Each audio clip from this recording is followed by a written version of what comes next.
For EP, climbing walls and handholds is our business, but that's really not why we're here. We're here to enrich people's lives and introduce climbing to the world.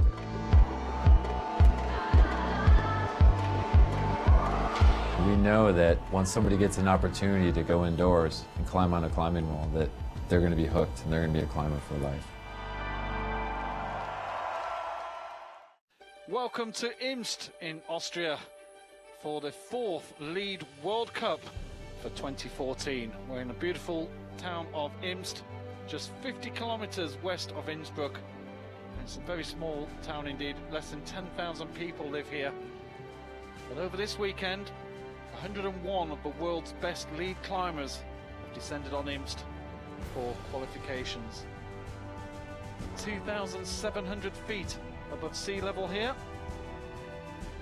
See, some of the best climbers in the world have arrived, and this is their final preparation before the World Championships will be taking place shortly in Gijón in northern Spain. So we started the event with 101 athletes in both categories. Now the final coming up, we have 8 of the best in the men and women going head to head tonight.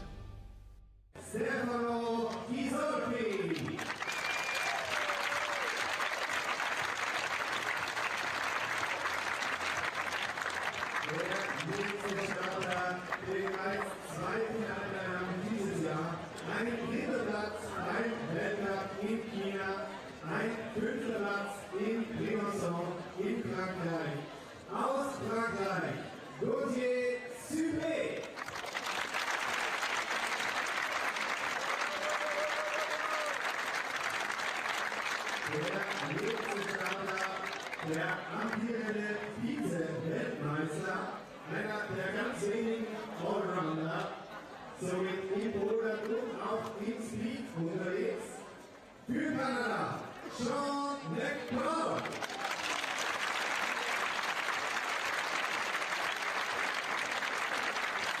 Der nächste Starter, hier der Szene, sicherlich kein Neuling, ein unglaublicher Zauberer am Fels.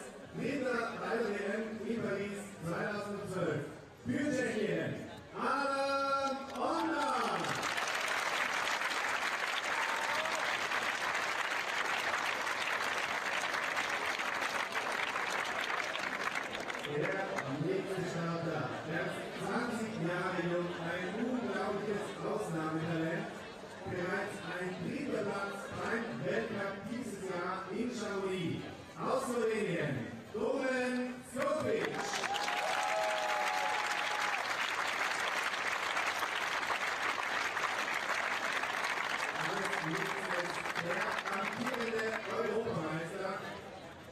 bis jetzt noch kein Weltcup-Sieg in seiner langen Karriere. Das will er heute ändern. Für Frankreich, Ronald de Grange.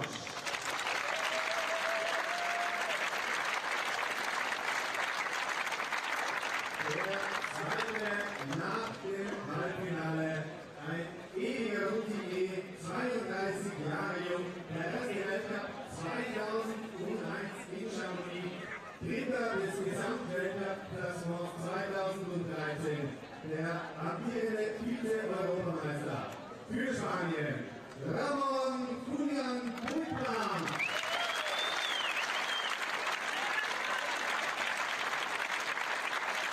Und der Vierende nach dem Halbfinale, hier ist hoffentlich kein Unbekannter. Einen Weltrekord hat er aufgestellt, 2011, 7 Weltcupsiege in Folge. Der amtierende Weltmeister, der Gesamtweltcupsieger im Combined Ranking 2011, 2012 und 2013. Für Österreich, Jakob Schubert!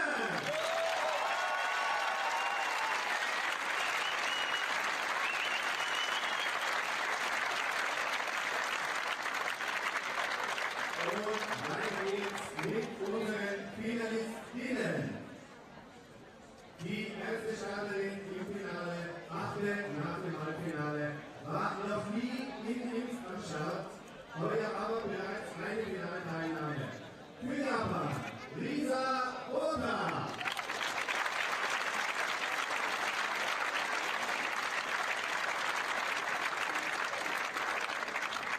Die nächste Starterin kennt niemand hier in Imst. Ihr bestes Resultat im Weltcup war bisher ein 6. Platz. Hier in Imst letztes Jahr aus Russland, Evgenia Mari.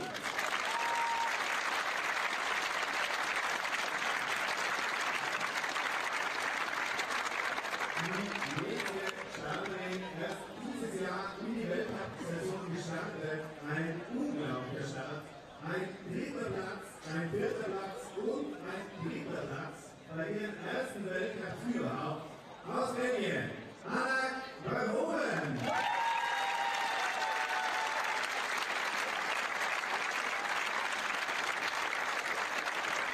Unsere nächste Finalistin hat hier nichts mehr zu verlieren. Bereits jetzt mit dem Finaleinzug ihr bestes Resultat in der Weltcup-Karriere erzielt.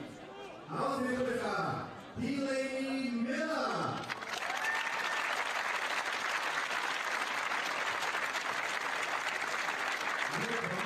Zur jüngsten Starterin hier im Finale, 17 Jahre jung, Jugend-Europa- und Weltmeisterin 2012, Jugendweltmeisterin 2013 und auch bei der Heim-Europameisterschaft hier in Imst hat sie gewonnen. Aus Österreich, Jessica Pill.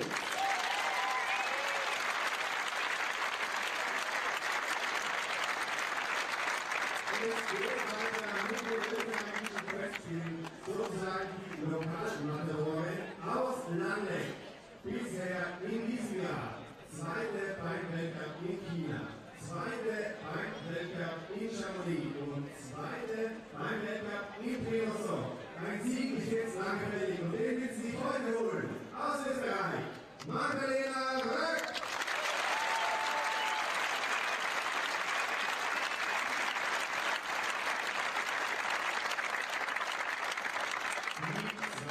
Nach dem Halbfinale, Gesamtweltcupsiegerin 2011 und 2012. Erste wurde sie letztes Jahr beim Weltcup hier in Imst. Aus Slowenien, Mina Markovic.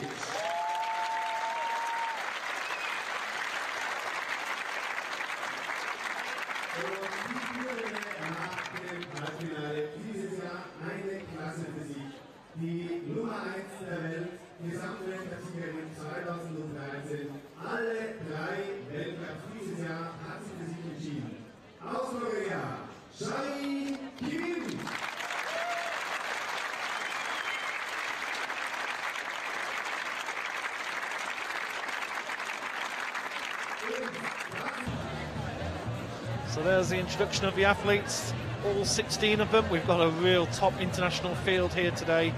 And welcome to Imst. We're live here. The athletes are due to be going up onto the course in about 6 minutes' time. Sebastian Halanki has come to join me as well. It's going to be great to have his views, and we'll hear what he's got to say about the course very shortly. But first of all, what route has been set by our chief route setter here, Paul de Wilde. Let's have a listen to what he's got to say.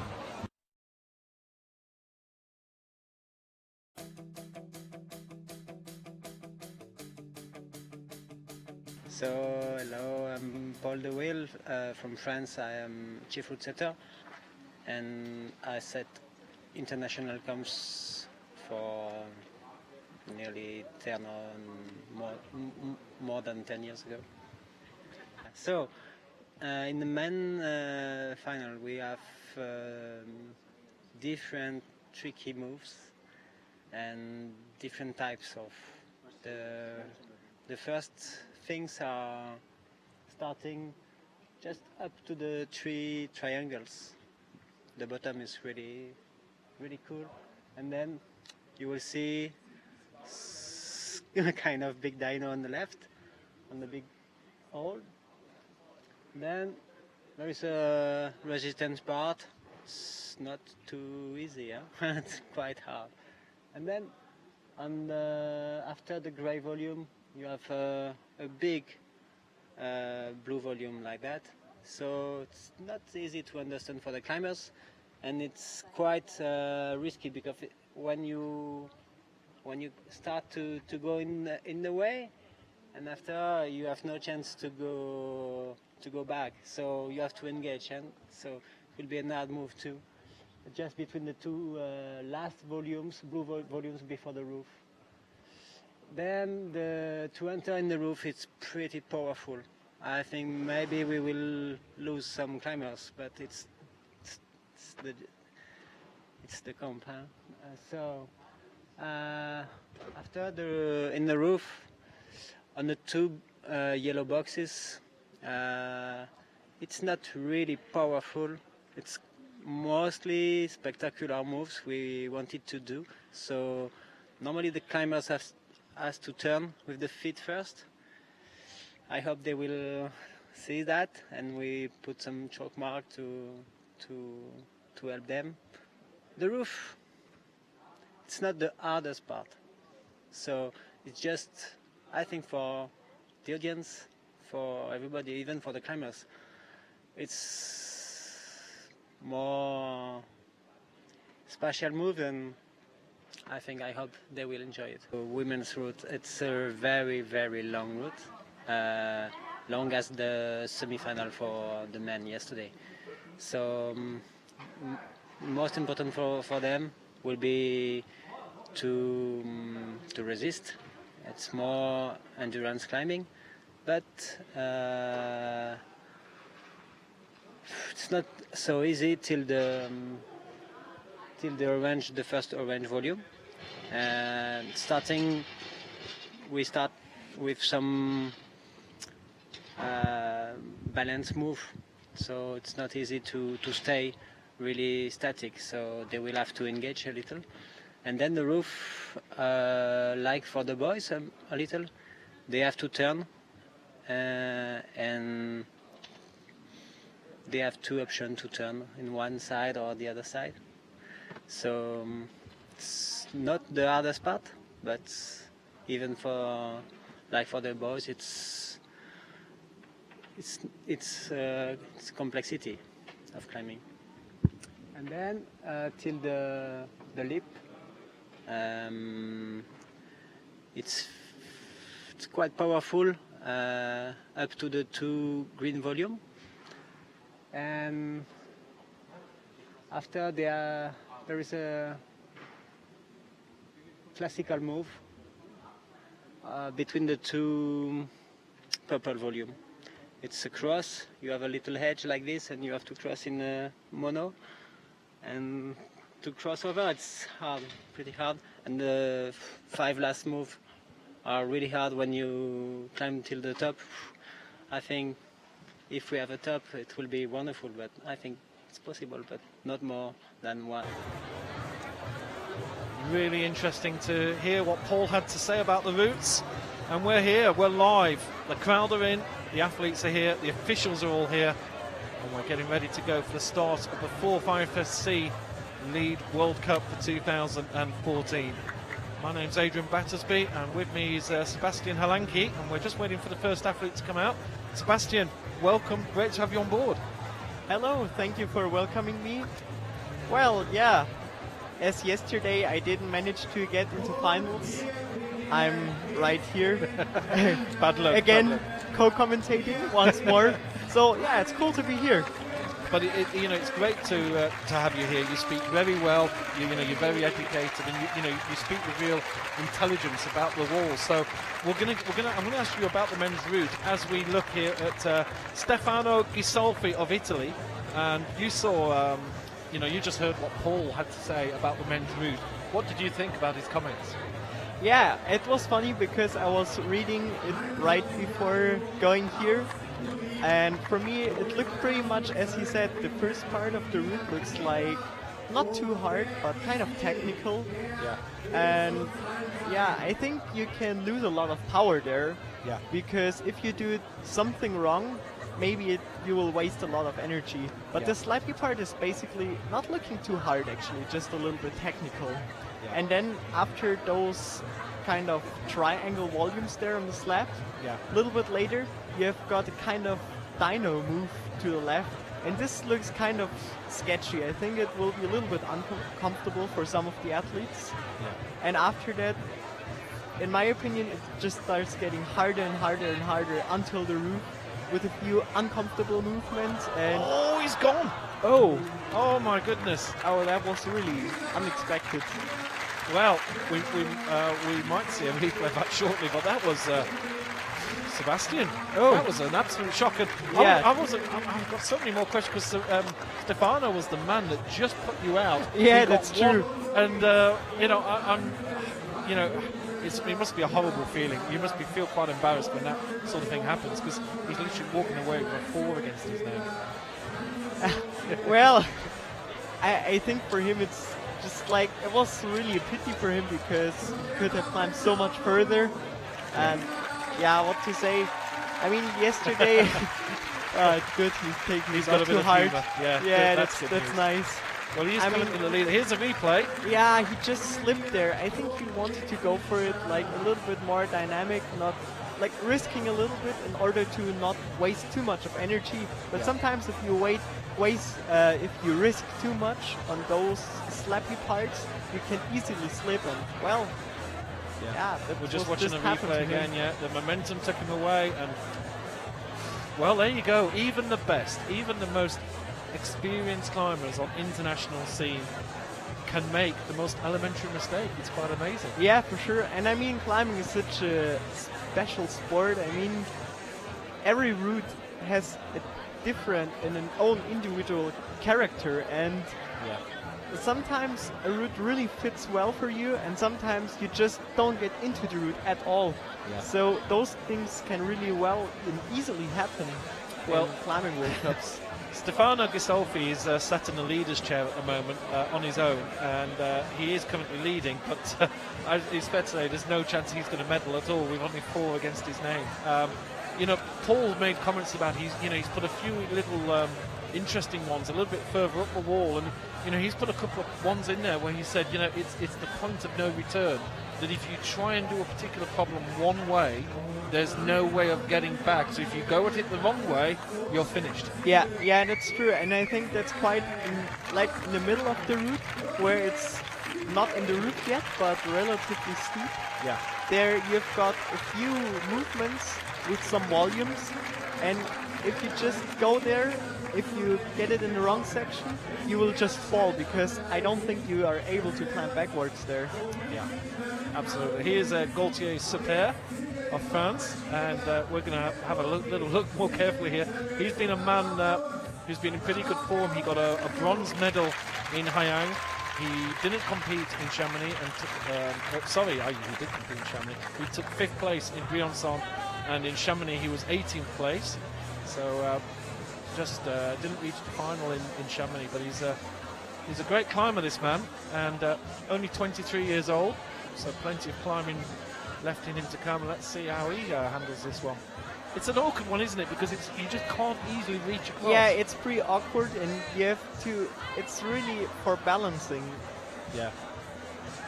There you see. He just So yeah, you have to do this move kind of careful. If you do it too fast, you just slip out, as it happened to Stefano. Yeah. So Stefano sort of almost just wedged his fingers in, got his balance correctly, then moved his weight across, whereas the previous climber actually tried to sort of almost do a little bit of a dino, without the jump. He just wanted to risk a little bit, just not willing to lose too much of energy.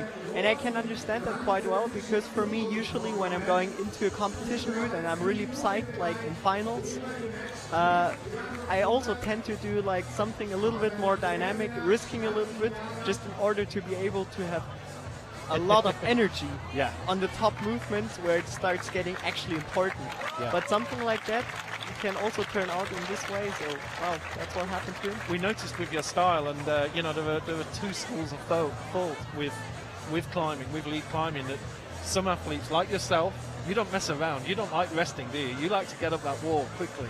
And occasionally you will have a rest when you feel as if you're tired. Yeah. But you don't. But some athletes will take a rest even in a very early stage, because the rest has been provided. And we saw that with the women's semi-finals. Sometimes some of the girls were having a rest quite low down. Yeah. And were taking the opportunity. But you wouldn't do that. You would just go past it and carry on. Yeah, well, it always depends also of the physical type that you are. For example, myself, I'm a very maximal power-based climber. I'm having kind of a lot of weight for a lead climber at least. Yeah. And in this way, for me, it's important to get fast over the sections where it's maybe not so good to shake, or I don't know, where I could lose some power shaking. But for me, on the points where I'm able to shake, it's good to shake for me. But if I start shaking too early, I kind of get tired. Also mentally, I get tired, and also like the speed gets out of my climbing. That's why I'm trying to better climb fast in the first movements or in the first half of the route, and then if I find some rest, slow down a bit. So here's Gaultier now, so he's just moved into these two triangular volumes, and this was the one where Paul said, this could cause people a few problems. This is not easy. Yeah, I think there it starts like getting move by move harder and harder. Yeah. The move, I don't think that those moves are especially hard. No, the next ones are a little bit tricky. I think they're eventually a bit uncontrolled, as you can see here. Yeah. And at the next section here, between those two volumes, if you do a mistake there, you just cannot climb backwards anymore. Yeah. And as we see already, one of those impossible tiny holds for him.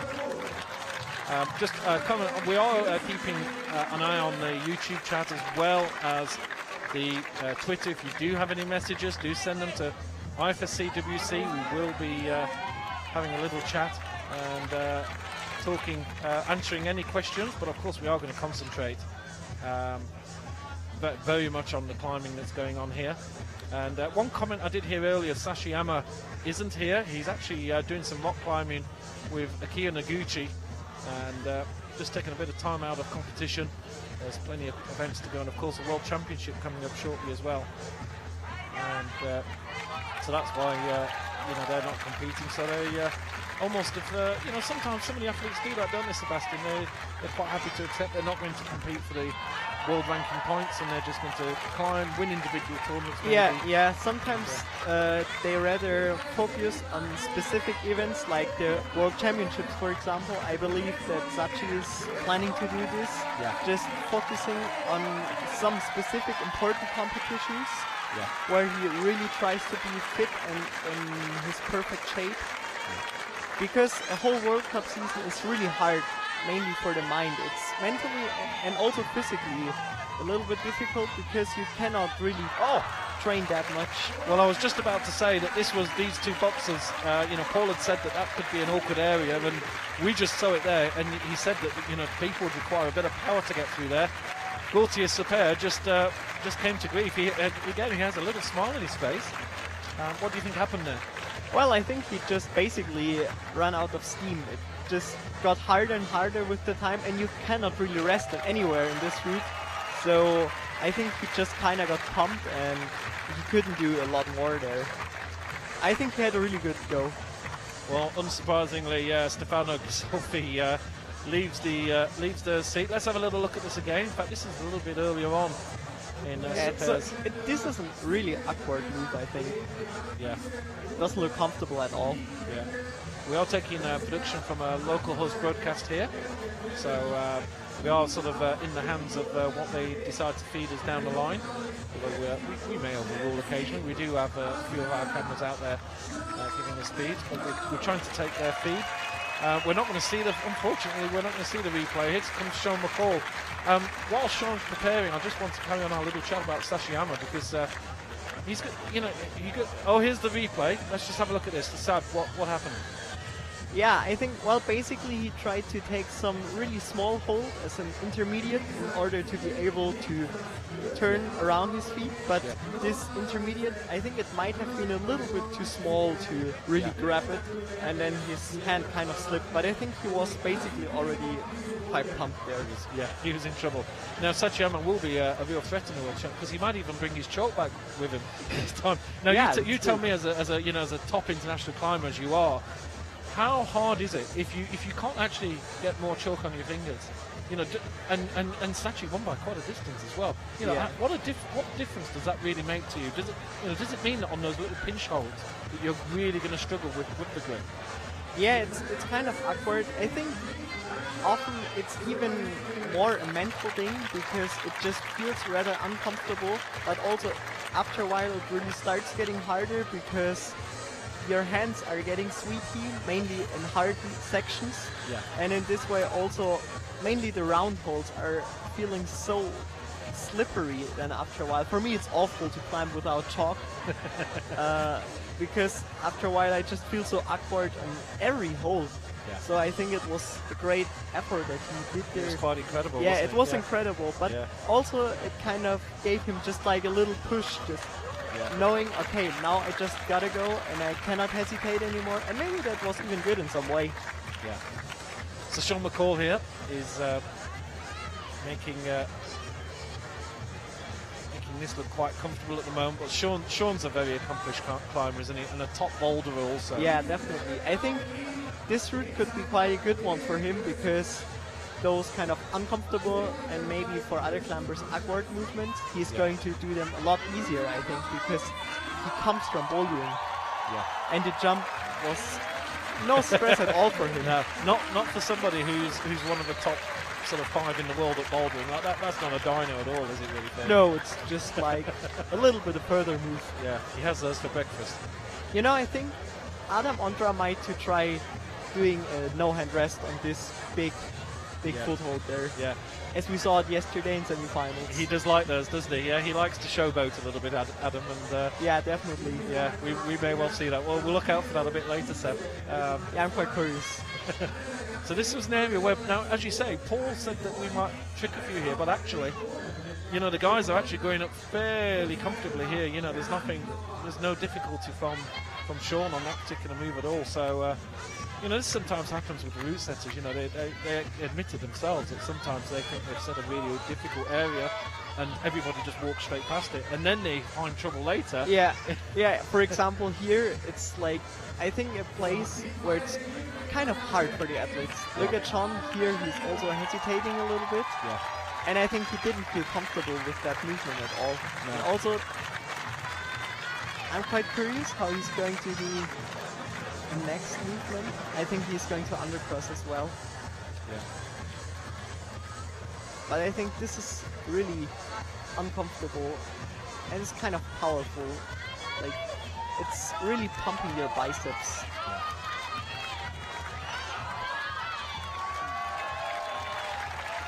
Just to let you know, the scores on the screen you're seeing here are just provisional scores. We have somebody who's updating them, but they aren't official, so they only become official when we see them on some of the others. But it does give you a feeling as to how they're getting on, and they're going to be fairly accurate unless they do something like miss a clamp or something like that. Miss a clip that we haven't noticed. But Sean's still coming in second place. We're coming up towards the boxes soon. So there's this.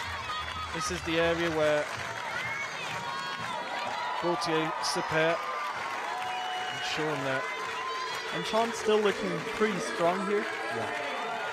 I think actually this section could be pretty much his style because he's a very powerful climber, and basically you need the climbing intelligence here to use those boxes very efficient, and you need a lot of core power. Yeah. And I think that are both skills that he's got. Now just explain for the viewers at home, the clock in the bottom right hand corner, what significance does that have? Is that literally his time? So once that time goes, but whatever point he's at is over. He has to, you know, this 3 minutes 20 that's on here now. Yeah, well... Oh no. Well, Sean got further. I think he got one step further. Yeah, he just got like, yeah, one move more, and then from that hold a plus, like 1.5 a move. Yeah.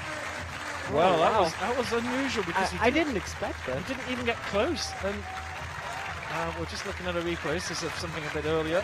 Here we are. So this is.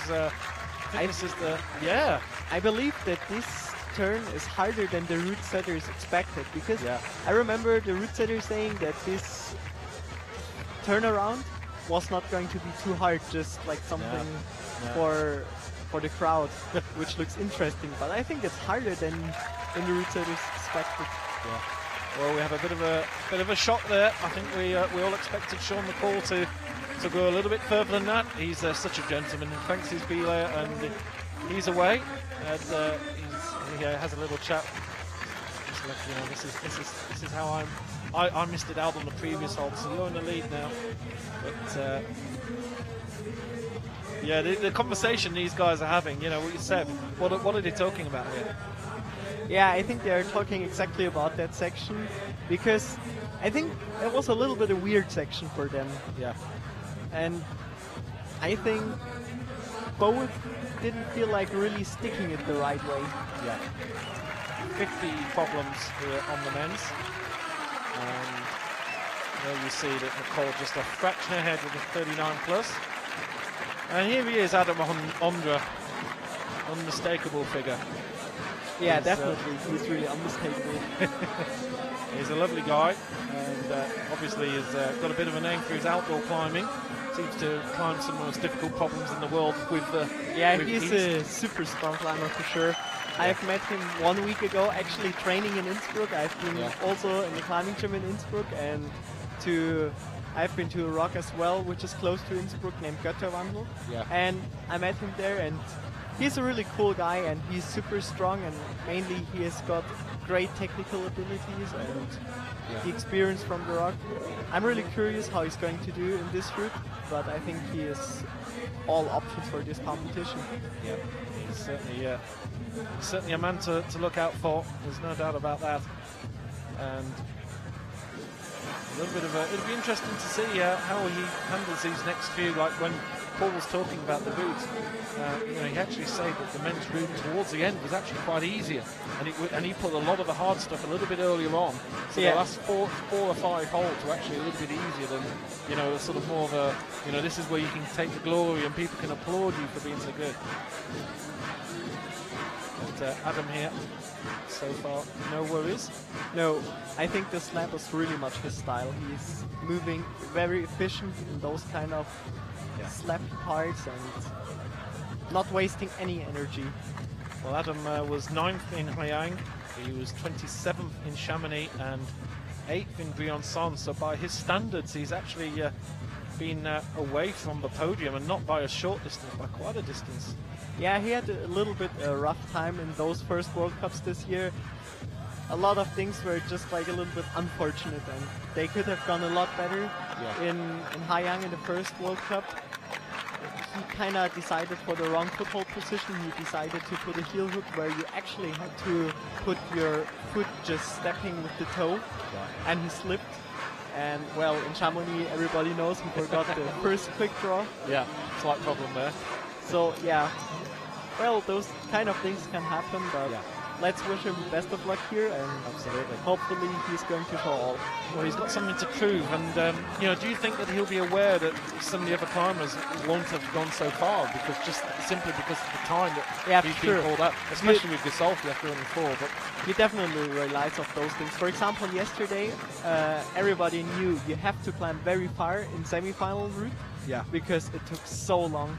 For me personally, I was warmed up like about 45 minutes too early because it was just taking so long. Yeah. So you do realize of those things mainly by the time. Yeah, of course. Well, here we are with Adam Ondra.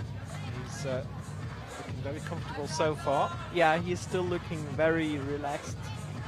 And he was a little bit like this in the semi-final. It was almost a shock to see him come off in the semi-final because it looked like he just made a simple holding error, that he just went for a grip and just didn't get just didn't get hold of it well enough. Yeah, I know, it was kind of weird, but It was very strange, wasn't it? It was strange. well, he saved power for today. Yeah, that's true. And he's blowing, he's having a little bit of a break there. Yeah, but he's still looking very comfortable. I think he's still quite fresh. We've seen Sean McCall as one of the shorter athletes out there, and here's Adam, who's one of the taller guys on the circuit. And interesting now, because we're coming up to these little boxes, which are absolutely upside down. Yeah, that was a bit of a... I think now it starts getting hard. that And was- I think now he starts getting a bit of pump.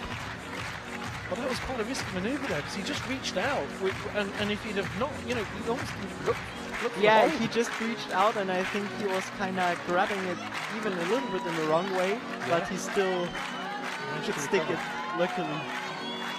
Well, here we go. So now we come to the awkward one. Everybody's got through this one so far, well, except for yourself, of course. But now it's this second one. Now this is where Super went out when he was trying to hold on. Yeah, now it starts getting really interesting. Yeah. Adam is definitely having a little look here. Yeah, Adam's got a good grip here. Now this is where Sean McCall went, and Adam's setting himself, and he's got it. I think he's now getting really pumped here, but still hanging on the wall. That's good. Yeah. Adam takes the lead.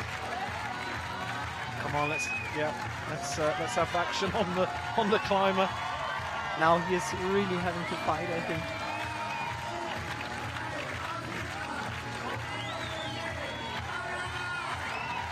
But he's even going for a rest. It's looking pretty good. Yeah, we are at the behest of our local OB crew here, but we do have the ability to overrule, so we will probably do that a few times. Now we've seen he's going to show, and Adam's definitely having a bit of a rest here. Okay, crowd are getting into it. Oh, just round the corner. Yeah, I think he was just like really tired because the movements are quite much harder than they seem at the beginning. Yeah. And I think it's just a really, really pumpy fitness route. You've got quite a few hard sections, which are also quite uncomfortable to climb and very technical. And I think it's just all the way super pumpy, and you've got not anywhere the possibility to recover at all. Well, it's about 2.5 years since I've seen Adam Ondra climb. I've got to admit, he's actually managed to control his frustration when he comes off, because he used to have a real tantrum in the old days, and you used to really sort of get very, very upset with himself. Now it's a bit of a shrug of the shoulders, and he's obviously a little bit more experienced. But as you say, I think those two boxes, as you see, they really took a lot of power out of his shoulders, out of his arms. Yeah, for sure. As you can see here, he's physically really tired. Like the shoulders are coming up. Yeah. But I think he did a great job there, and yeah, we will see what that's going to be enough for. Well, Sean McCall, the sportsman as ever, congratulates him. Says, well done, you did better than me. You're in gold medal position. There are still 4 climbers to go. And I don't know if we can have a look at the leaderboard, actually. That'd be quite interesting to see. I'm just waiting for it to update. We are actually just waiting for the results to come. Go around the world, up onto the cloud, and down into our computer here. And then we get it through. Next athlete up, it's Domen Skofic. And here's a new name again, another youngster from But a Slovenia. really strong youngster, Yes. you have to say.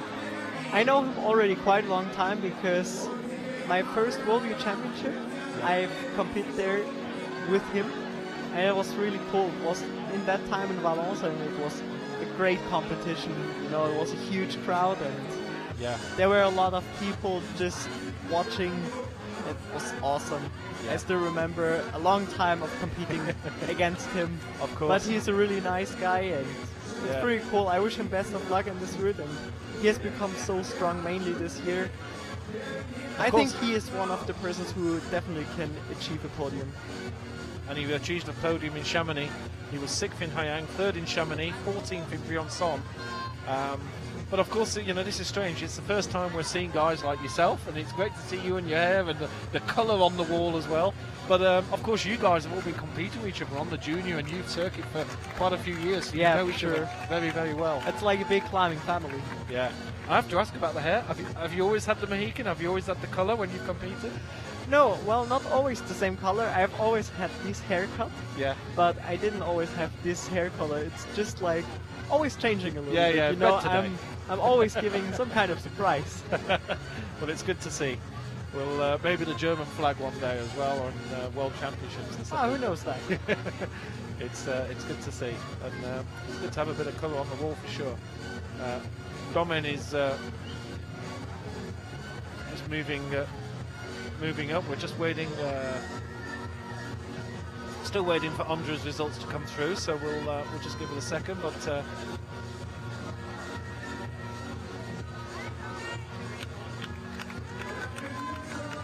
Stoffage looking quite comfortable so far. Yeah, I think on the triangles it was a little bit uncomfortable for him, but he went over through very good. Like a lot of people, you know, watching at home, like, you know, some of these early ones are a little bit boring and people don't fall off. Although having said that, we saw Solfi go earlier, but Yeah. you know, the thing is that, you know, this area, and you know, he's stretching hard for that one.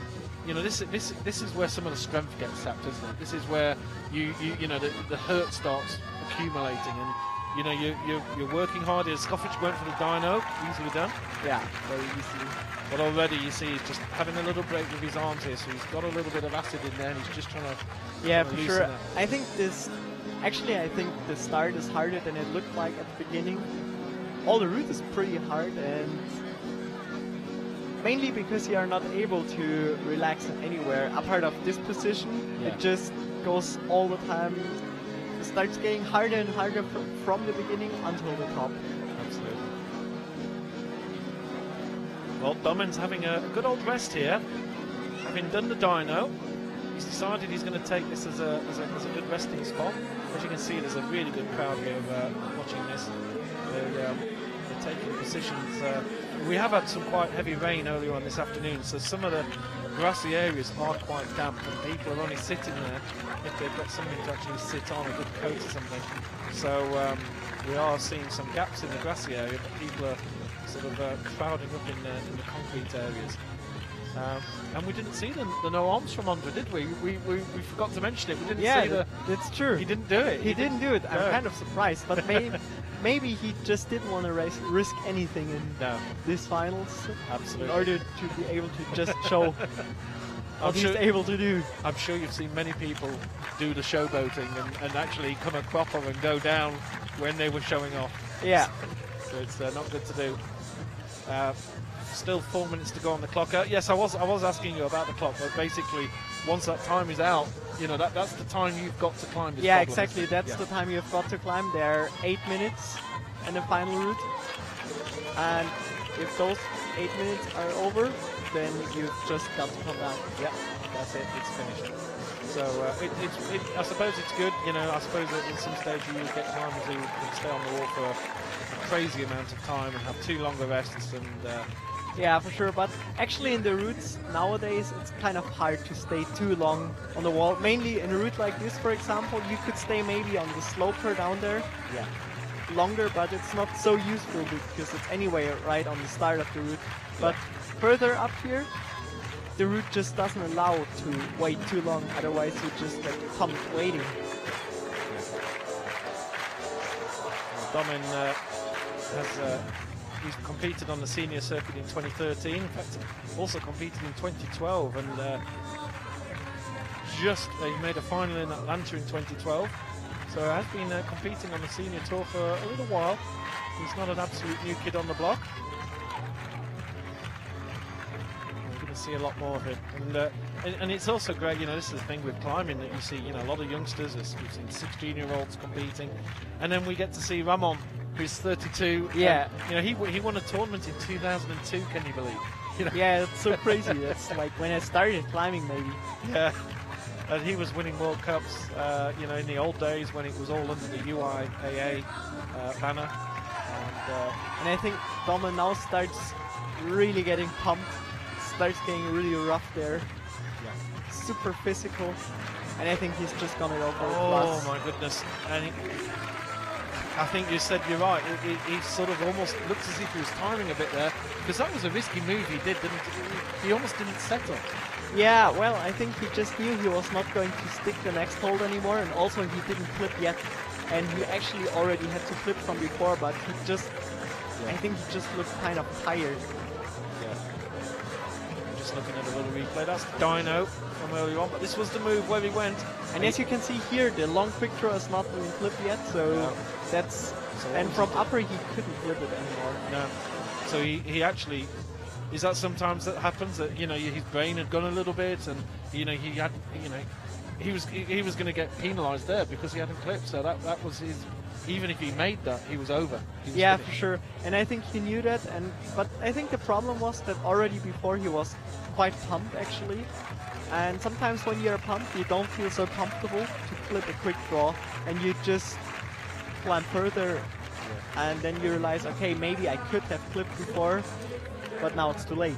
Yeah, absolutely. Well, Adams just told him where he came off. Domen said, wow, that's pretty good, well done. And Domen will head off into the night. And nice to see a Belgian flag, sorry. Yeah, that's the Belgian flag. Yeah, excuse me, same colours. But yeah, and of course we've had a Belgian athlete who's in the Anneke Verhoeven, who's going to be coming up in the women's event a little bit later on. Yeah, she's a really strong young athlete.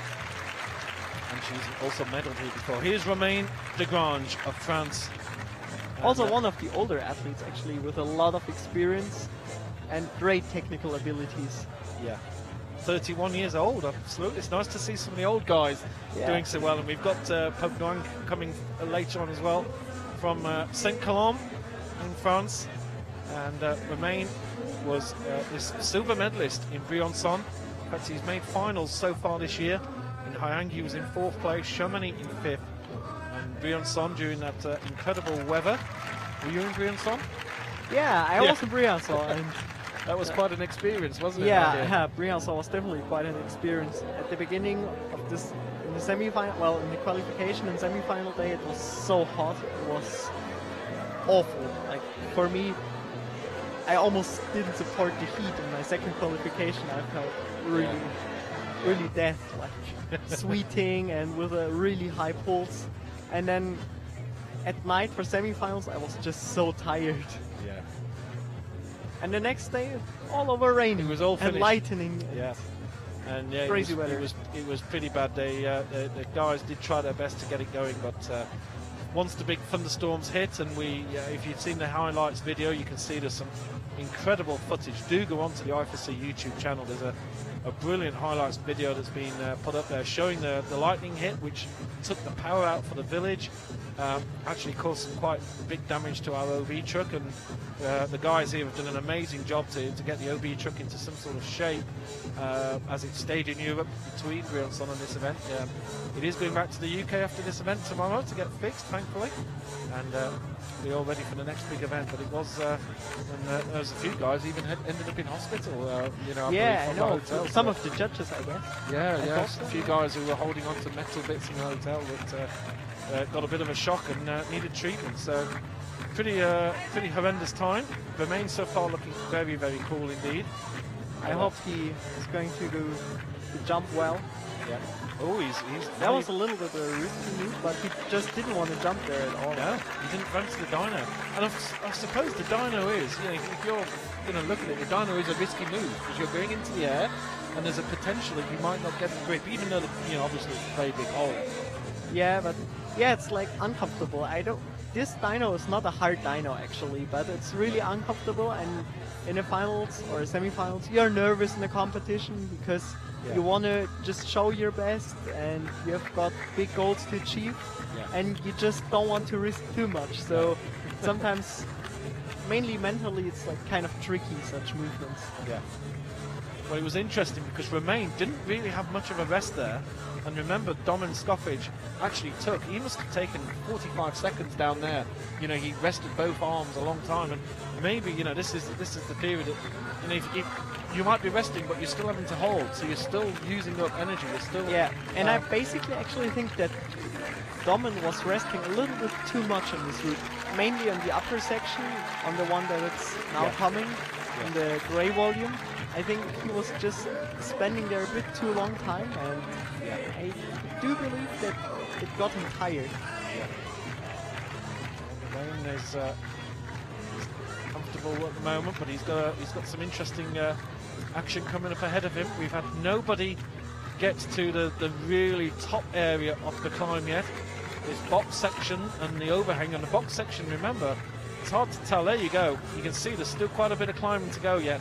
Yeah, there's still quite a lot of movements, and mainly such hard movements. Yeah, but those boxes are absolutely underneath the wall, so they're pointing directly down, and you've got 100% of gravity working against you there, haven't you? So yeah, definitely. They really are strength sappers. And now here he comes. And he's looking still quite good there, actually fresher than some of the other athletes before.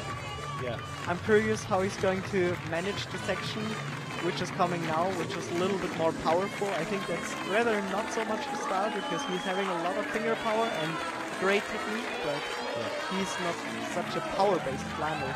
Yeah. Ooh, the legs swing out a little bit there, slightly uncontrolled. But he's still looking pretty good. Yeah. He managed to grab it. Covered it well. Great view here from this camera. You can see the next series of climbs that nobody's really got beyond the underhang here. So this is a big move now for Romain de Grange. Currently 4th place. You're going to see that number to the left slightly increase as he just gets through the next hole. There's 37. And now it starts getting really interesting. I hope he won't hesitate too much there. Nice to see Shauna Coxey. Hi there. You're watching and you posted on IFSC. Hope you're well, Shauna. We'll be seeing you in Munich for the World Bouldering Championships coming up.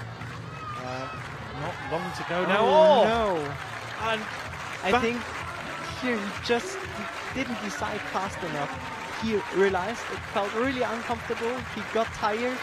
And I think he really just had to decide faster what he was going to do. If he was going to go first with the hands or first with the legs, but he hesitated there on really, really bad holds. So I think that cost him doing quite a few movements more. Yeah. Well, he's absolutely sick here. He really, that was the move where his legs swung out, and we both did you see the rope like going around his leg? Yeah. Really uncomfortable. And here's the move where he falls, and this was a surprise. And he's trying to go there for a knee bar, but it just doesn't get in. Yeah, his knee actually touched his hand. Yeah, his knee kind of pulled out his hand, I think. Yeah, and he's looking at his knee. He's saying, how could you have done that to me? Because it was his knee and nudged his hand. So if you're watching this on YouTube, just rewind that little bit of video. You can see it again. His right knee just nudged his hand away. Yeah. And when you're pointing directly down at the ground, there's nothing else gravity is gonna win. Yeah, for sure. It's lovely to see so many tweets today, and do keep them coming on IFSC WC. We also keep an eye on the chat room as well on YouTube, where we're going to have some very interesting comment, no doubt. And lovely to see, and it's great to see Shauna saying a few words on Twitter. Shauna's had a fantastic season, and it's probably getting pumped already for the World Championships coming up.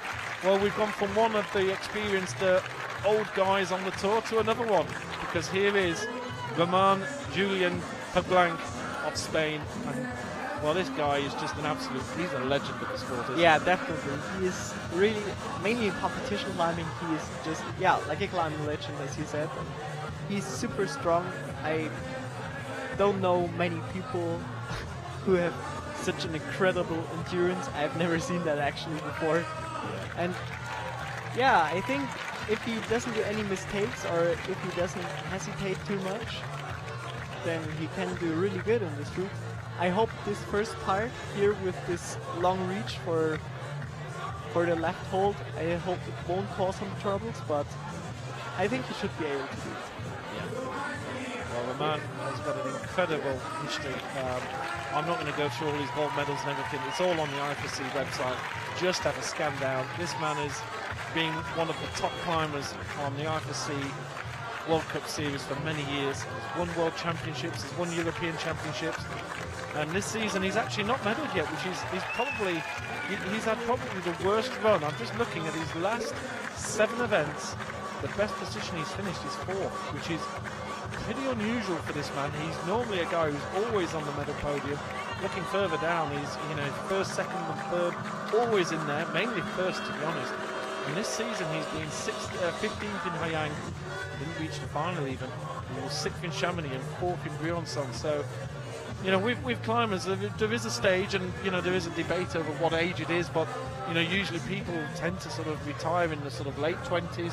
You do get a few climbers who go on into the 30s, but there is a stage where you've got many years to go yet, so don't worry about it, my friend. But I suppose there is a stage where no matter, you just look at what, Romain is in absolute peak physical strength, isn't he? Look at the muscles on their shoulders. He's, this man is, he's definitely not out of shape, is he? No, definitely not. Well, he's still winning competitions. Well, this year not yet, but he's still super strong, and I'm really curious how he's going to do in this route, because basically this wall should be his style, because it's pretty long. You need a lot of physical, mainly endurance. Yeah. So I think it should be his style. I hope he is going to go for the jump and he won't hesitate too much and just don't mistake. Yeah. But I think he can do really great in this route. Yeah, he's just clipped. He's come back down a level, and this is one of the things you notice with this man, that he does. There's the dyno. Really no good. That was really solid. Yeah. But we have noticed this with the main style, that he is very happy to maybe drop one, back one, and have another look from a different angle at a particular hold. But mainly because he's able to. He's got the physical ability. I mean, the least of the athletes have such a crazy physical ability to go back and forward, wait a minute again. Yeah. Just, if it feels a bit uncomfortable, crimp a little bit more the hold and keep going. Well, but that's Ramon. Yeah, absolutely. And the international feel of this sport as well is just quite incredible. Just looking at this men's list, we've got 2 French athletes, but then all the other athletes are from different countries. So 7 countries feature in the top 8, and that's one of the things when talking about the Olympics, and that it is not a sport that's dominated by 1 or 2 countries. You do get a lot of countries, and German climbing in particular is, we're seeing a lot of good German climbers coming through, and we've seen it with Juliana Wurm. Yeah, for sure. Mainly in bouldering. Yes, in bouldering especially. So you're quite unusual as a lead climber. Do you not do the bouldering? Well, no, actually not. I'm a true lead climber, but basically I have to confess that my maximal power is like really good. I'm really strong in my maximal power. Actually, I'm even having more max power than endurance, but bouldering too, it's a very different style of climbing. It's not just the physical ability, also in a technical way. Bouldering is just so different from lead, and in general I would say lead climbers rather the physical kind of discipline than bouldering. Bouldering has got a lot more technical and you need a lot more technical skills, specific ones, than lead climbing. Yeah, absolutely. But for me, you're a true lead climber. Yeah, great to see. Well, some people of course do both, and some people switch between one and the other, but Now you see, this is so he's just on to get into the area where scoring is being shown. You can see Nicole currently in second place. Also, it's a very different way of competing, because in lead climbing, for example, in the final lead, you just need to need to put all your mental and physical energy on one go. Yeah. And on this go, everything just should be perfect if possible. But for bouldering, you've got, like in the final round, 4 different boulders, and you have to be on 100% for about 4 minutes, and then you have to slow down all your energy again, all your mental abilities, your concentration, and then put it up in the right moment again. And this is kind of hard for me. Yeah. Well, any questions for Sebastian Halenki here, who's with me today doing the commentary? You're doing a fantastic job. It's great. I prefer not to talk. I prefer people to listen to people like you speak, because you know what you're talking about. Thank you. And it's great to have you here tonight with us. But any questions, do pop them onto the hashtag IFSCWC. I do notice that YouTube seems to be going pretty manic with all the comments as well. So, no. My goodness, what happened? And that was he did well to defend himself there. My goodness, what happened, Seb? Oh, I just saw, like, he was trying to, I think, pinch this undercling in order to be able to go to the next hold a little bit more, I don't know, static actually. Yeah. But then his foot slipped and he just came off the wall. Well, there's the dyno, which our replay person seems to like. But yeah, so Roman gets to the first part. I'm just having a little watch here about. Here we go. This is the replay. What happened? Yeah, it just, I said, his foot really slipped. Unfortunately. Yeah. It was really unnecessary. He could have gone a lot further there.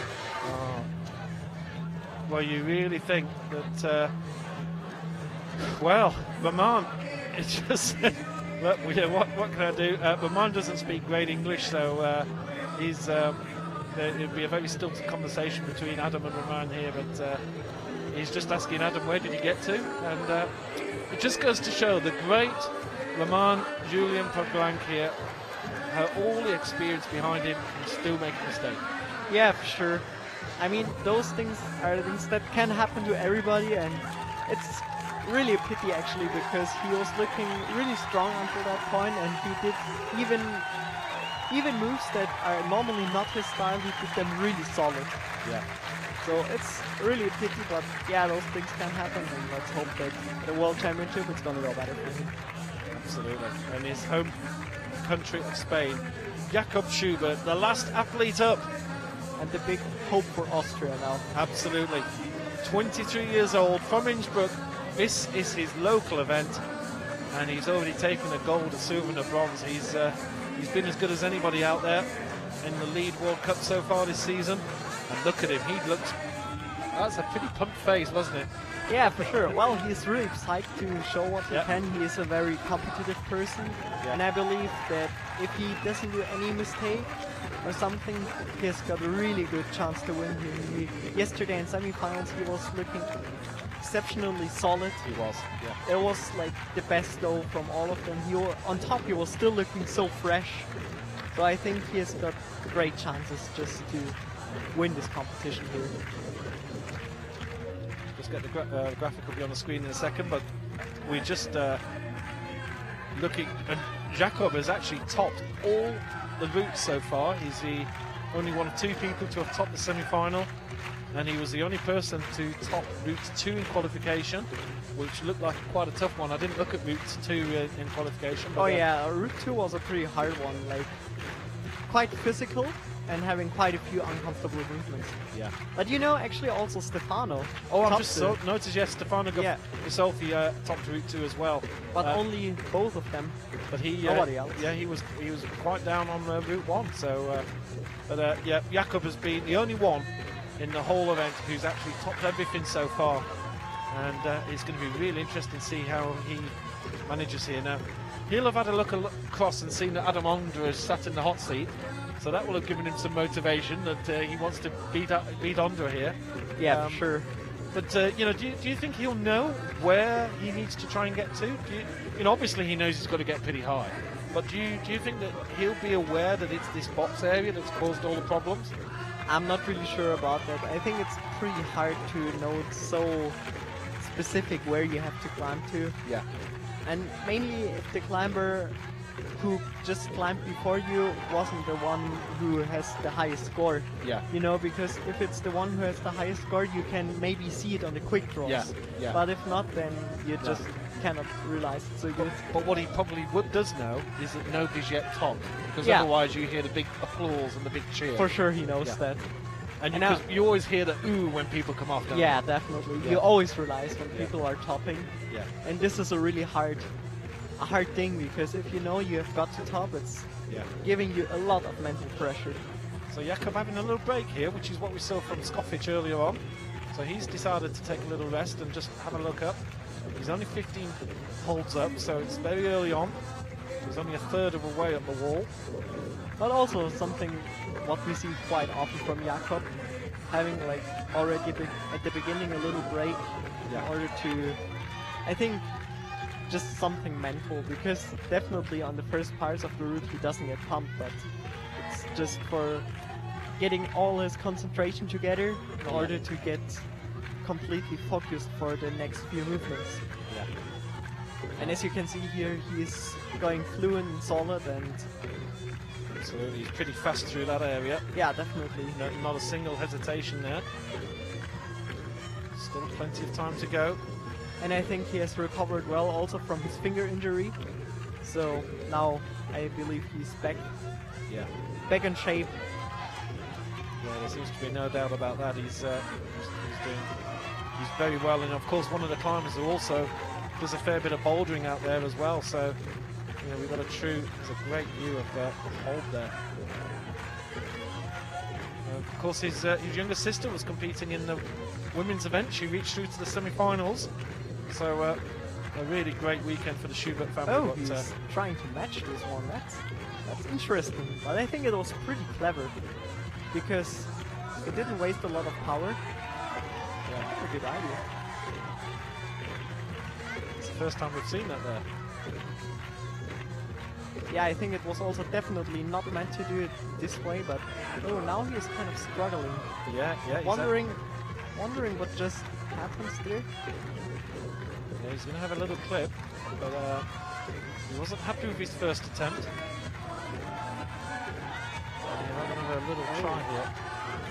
Oh, I think that's a little bit dangerous what he's doing there. It might cause a bit of troubles.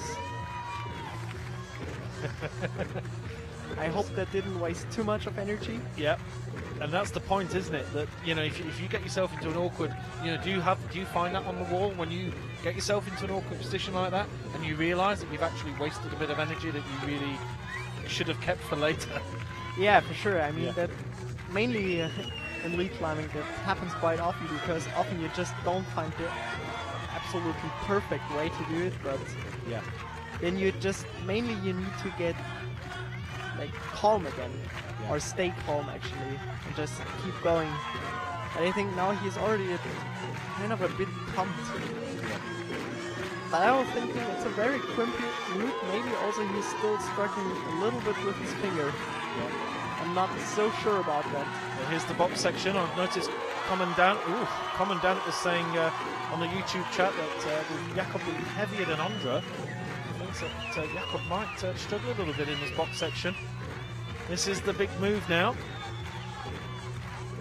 And for those of you who missed some of the earlier climbs, let's quickly look at the positions. He's in 5th place here at the moment. But he's So still doing good. There you see. There's where Ondra went. Ondra just went in his attempts for that little blue hold. It's just at the top of your screen now. So Oh yeah. I hope he's not going to be mistaken here. Oh, what an awkward position. And no! he can't get the knee in. No! That's pity. I think his hand just slipped away on that box. Oh my goodness. Jakob Schubert, the crowd are giving him a standing ovation. We'll get the official confirmation of the results where he got to shortly. But his knee, he was trying to get his knee in there to lock. He was trying to get his knee inside, and then while that, his hand slipped away from the box. Yeah. In fact, we can just watch it here, and we'll just look at. Oh yes, his hand slipped, and on that one, we'll see it here.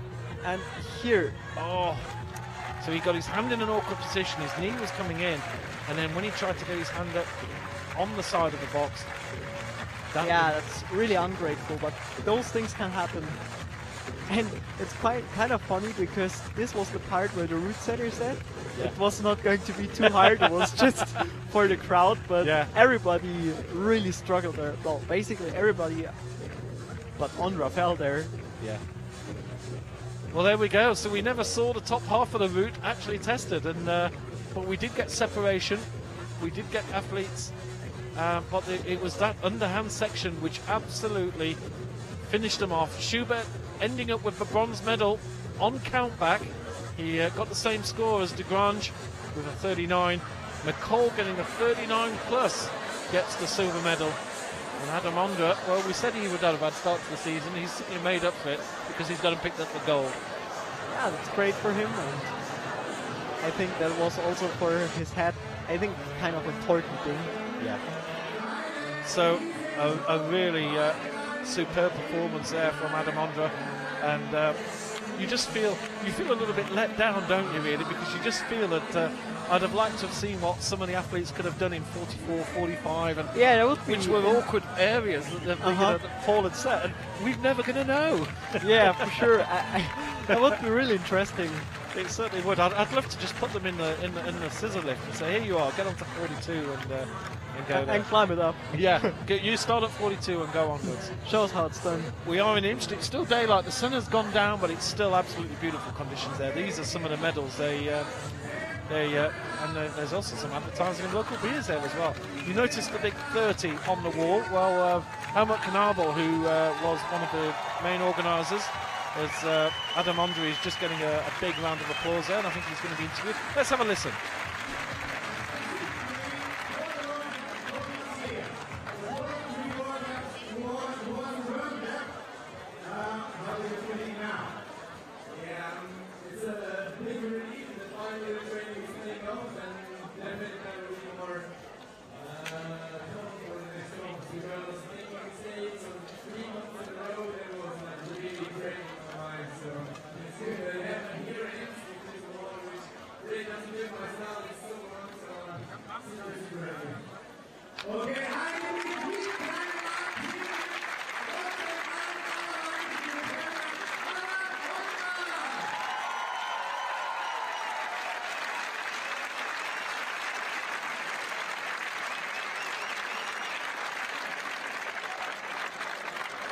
Well, there was our interviewer there, having a chat with Ondra. I will be going up there a little bit later on after the presentations, and you'll be hearing some intricate, incisive questions.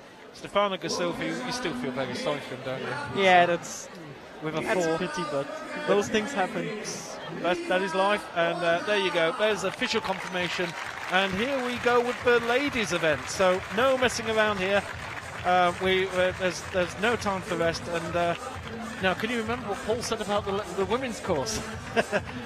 He did speak earlier on. You can rewind on YouTube if you want to hear what Paul said, and I'm sure that as the women go up the course, it's going to remind you what he said. So we'll go there. Here's Risa Ota of Japan.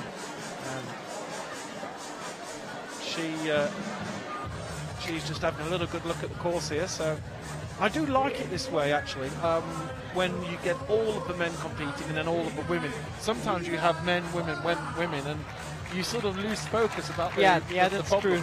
It's nicer, first one category and then the other one. Yes, a lot better. I really do like it this way. So here is Risa Ota from Japan, the women's category. Pretty much similar to the men's, actually. We have 2 Austrians, and then everybody else is from a different country. Japan, Russia, Belgium, USA, Austria, Slovenia, and Korea. It's a massive spread of countries, isn't it? Yeah, We've got the whole world covered here. Yeah, well, climbing is a really, really international sport. Absolutely. She's 21 years old, from Yamaguchi in Japan. She's competed in all the World Cups so far this year. She's one of these that does a little bit of, she actually does a bit of speed in the spare time, it seems. Although I think she may be just trying to pick up points for her overall World Cup ranking. She was 9th in Hayang, 8th in Chamonix, and 13th in Briançon. So she's going to at least match her best position so far at this event. And Imst is a fairly local one for you. Where are you based in Germany? Well, I'm based rather in the southern part of Germany. Like, the name where I'm living, it's Gingen, but nobody knows that. It's close to Ulm, if you have heard about it. And this is like basically in the middle between Stuttgart and Munich, more or less. Okay, cool. So yeah, rather in the southern part. So Imst is pretty close. Imst is pretty close as far as for me. lead climbing is concerned. This is your home event almost. Yeah, actually. And I'm quite frequent here and in Innsbruck, and because in Innsbruck there's also another very good training gym, so I'm quite often at weekends here or in Innsbruck. Cool. Well, this is the climbers do love coming to Imst. It has been we had a great interview with Helmut Knebel a little bit early on. We will be loading that up to our YouTube channel a little bit later, and we did quite an in-depth interview with him as well, which we'll go into about his career and his life and why he built this wall. And as a man who's been involved in climbing since he was very, very young, got involved in it through school because climbing is one of the school subjects, and he's taught it, he's organised it, and he's vice president of the IFSC. And Helmut is a real star in climbing. For his outdoor ability as well. He's climbed in Norway and countries around the world. Yeah, for sure. He's a really lovely guy, and it's always a pleasure to come to Imst. It's certainly one of the favourite venues for the lead climbers to come to. A real climbing community here, at least so far. Just having a little rest. Yeah, I think this route is mainly a really endurance-based route. A little bit, as Paul did said, it's kind of the same style as our semi-finals yesterday. It's really, really, really long. I do believe that the single movements are not too hard, maybe on the upper section for sure, like the last 10 movements, but on the lower part, I think the movements are not too hard. It's just like very long. On the slab it's a little bit tricky, a little bit technique, but just not too hard basically, but pumpy by the time. If you climb movement and movement and movement more, it's just tiresome after a while. Yeah. Well, here we go. This is our first look at the women's route actually being attempted. And, I think Paul did say that this one, that area could be a little bit awkward. There's some heavy stuff to come. And I think I remember he said that the finish was pretty tough on this one. He said if people get to the top, they're going to have real trouble. Yeah, for sure. There's one really hard under-cross movement to pocket. And something like that. Mainly on the top part of the wall, it's pretty hard. Yeah. It's very powerful. And there's also an area where he believes that if the ladies do it the way that is planned, that they'll actually end up turning themselves around and facing outwards towards the crowd, which should be quite interesting to see. Yeah, for sure. That's quite a show for people. Yeah, absolutely. Well, Lisa Ota. Still looking quite good here. Taking a little rest. Yeah. Well, she's just having taking a bit of time here on this one. She topped in qualification 1. She was reached hold 29 qualification 2, and she was a 46 plus. She beat Helen Janicott by 1 hold. Very similar to your situation. Yeah, yes. You finished on the bubble, and Helen is exactly the same situation as well. Kind of the same, yeah.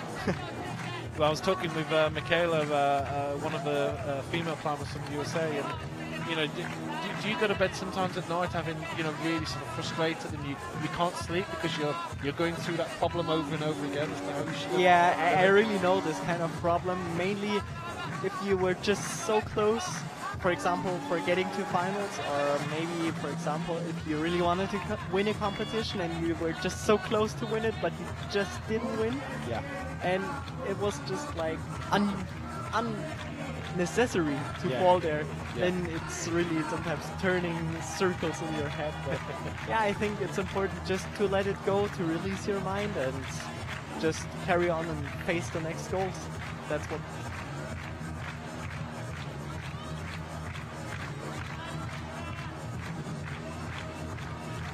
Just had a comment here from one of our guys who's out there that Jakob Schubert just said that that route was way too complicated for him. And well, he's going to be picking up a bronze medal. I'll be asking him about that a little bit later on. We've got a few people who'll be going out and grabbing the guys, making sure they don't head off into the Imst evenings. I don't know what Imst is like on a Saturday night. But Risa Ota here, so far, you know, this is an awkward area now, isn't it? Yeah, I think, and also the movements before, as you could see, she was kind of struggling with them, but she still managed to stick this big. Oh, there you go. She never got settled there, did she? How often do you see that with climbing, that she didn't get herself settled, she wasn't comfortable, and she felt, well, I better try and make a move because I'm going to be coming up anyway. Yeah, well, that's something quite common, actually. Often when people just don't feel comfortable in the place anymore and they're already quite pumped, they just go for the next move but don't put full effort in it. Yeah. But I think that's also something, it depends of the climber, of the type. For example, Jakob, that never happens to him. Yeah. He always like goes with 100%, and I think it's mainly a mental thing. Yeah. Here we see again. She just never settles here, does she? And then, now that's quite a big hold though, actually. So Yeah. I think it was a fair risk for her to take because that was quite a good hold. Yeah, well, I think she just grabbed it a little bit in the wrong way. She could have even stick it in this way, but she just grabbed it a little bit too much on the left, I believe. Yeah. So Risa Ota is comes away with I think was that a 36, 38. I'm told by my director. We're just waiting for the next athlete to come. Evgenia Malamid of Russia. There's a beautiful sunset there. So Evgenia, 27 years old. Has been climbing a fair bit of time, obviously. Yeah, also having quite a lot of experience already. A lot of good experience. She's not had a good 2014. I think we've this season in particular with the lead climbing, we've really seen some youngsters, sort of smash into the scene and actually pick up some medals. And so some of athletes, and here is one of them. Evgenia has reached many finals over her career. And taken medals. I'm just looking at, she's third at the Rockmaster, and she's, further back. But in this 2014, she's actually finished 12th, 14th, and 17th. So this is her first final in 2014, and see what you're doing to these guys. You youngsters are coming in and you're knocking these guys down. But yeah, I know there's that's fresh quite blood coming in all the time. But well, that's the way it goes. It is, absolutely. That's life. And Evgenia was coming in when she was 10 years ago when she was knocking a few guys down. So, she's got a bit of a challenge on now, and this is her first final for 2014 for her to try and make something of it. Yeah, so hopefully she's going to have a really good go here and show her best what she can. Yeah, she was one of the athletes, only 8 athletes, 10 athletes topped Route 1. She finished on hold 29 in her qualification 2. She was another one with a 46 plus, so she was just one hold ahead also of Helen Yanikot, who just failed to qualify. Yeah, it's always hard when you're in 9th position and just not getting into finals. It's like really rough thing because you always want to get into finals, mainly if you know you've got these possibilities, you are physically able to do it. Yeah. And yeah, then it's kind of really hard, and for her it was definitely this position. And yeah, for me yesterday as well, I was like going to be able to, but it just wasn't enough. Are there certain routes that you look at, as Evgenia is quite early on in his climb, when you're looking at a route, do you are there particular types of route that you would prefer? You know, will some climbers look for certain types of routes, and would you look for one that requires more power? Yeah, for sure. For me, it's like I definitely love rather short routes. Actually, here those routes are not so much my style because the wall is really, really long. Yeah. I definitely prefer routes with maybe 30 movements. That's quite enough for me, but they can be super hard. I don't care about extremely hard moves. They don't get me too tired actually, but what really gets me tired when there are too many crimps in a row and if there are just too many movements. So I definitely like it short and powerful. Short and powerful. Yeah. Okay. And Evgenia having no trouble here at the moment, just taking a little breather. We are keeping an eye on Twitter and Facebook, although Twitter is obviously easier. And nice to see so many people commenting. It was a little bit quiet yesterday. I was quite shocked, but today much more busier. There's a good few thousand of you watching. I know some people come in and watch the men and then disappear, and some people come in and watch the women. And of course, a lot of you will be watching on demand over the next few days as well. So great to see so many of you on there, and nice to see a lot of good comments on the chat as well. So a lot of people discussing the climbs as they're going on. Evgenia, still got a little way to go before we see her getting towards Risa Alta's area. But Risa really had, you know, sometimes in lead climbing we talk about a natural finish when, you know, you could see that they were struggling beforehand. Obviously the tiredness were getting there, and you know that you weren't going to go any further anyway. So to be honest, that was the place that you should have gone. Yeah. And then there's the frustration when you actually go early and you make a mistake. Yeah. And you know you had more power in you for another 10 moves at least, and so that's one of the things, isn't it? You know, when we're watching here, that you know, Evgenia, you can see that she's still very much in control. Yeah, for sure. She's not in any trouble whatsoever. Here is the route. You can see, there's definitely a little bit of an awkward area there. That's the area that caught Risa Otter out for sure, and it sort of turns back on itself and then gets a little bit more difficult. Yeah, definitely. Here she is still quite comfortable, but I think the next few movements might be getting a little bit hard for her because also Risa Otter was struggling there a little bit. Yeah. Now starting to get pumped, I think. Let's see if she's gonna be able to pull over this. Deciding not to put the heel hook. And she just can't pull there.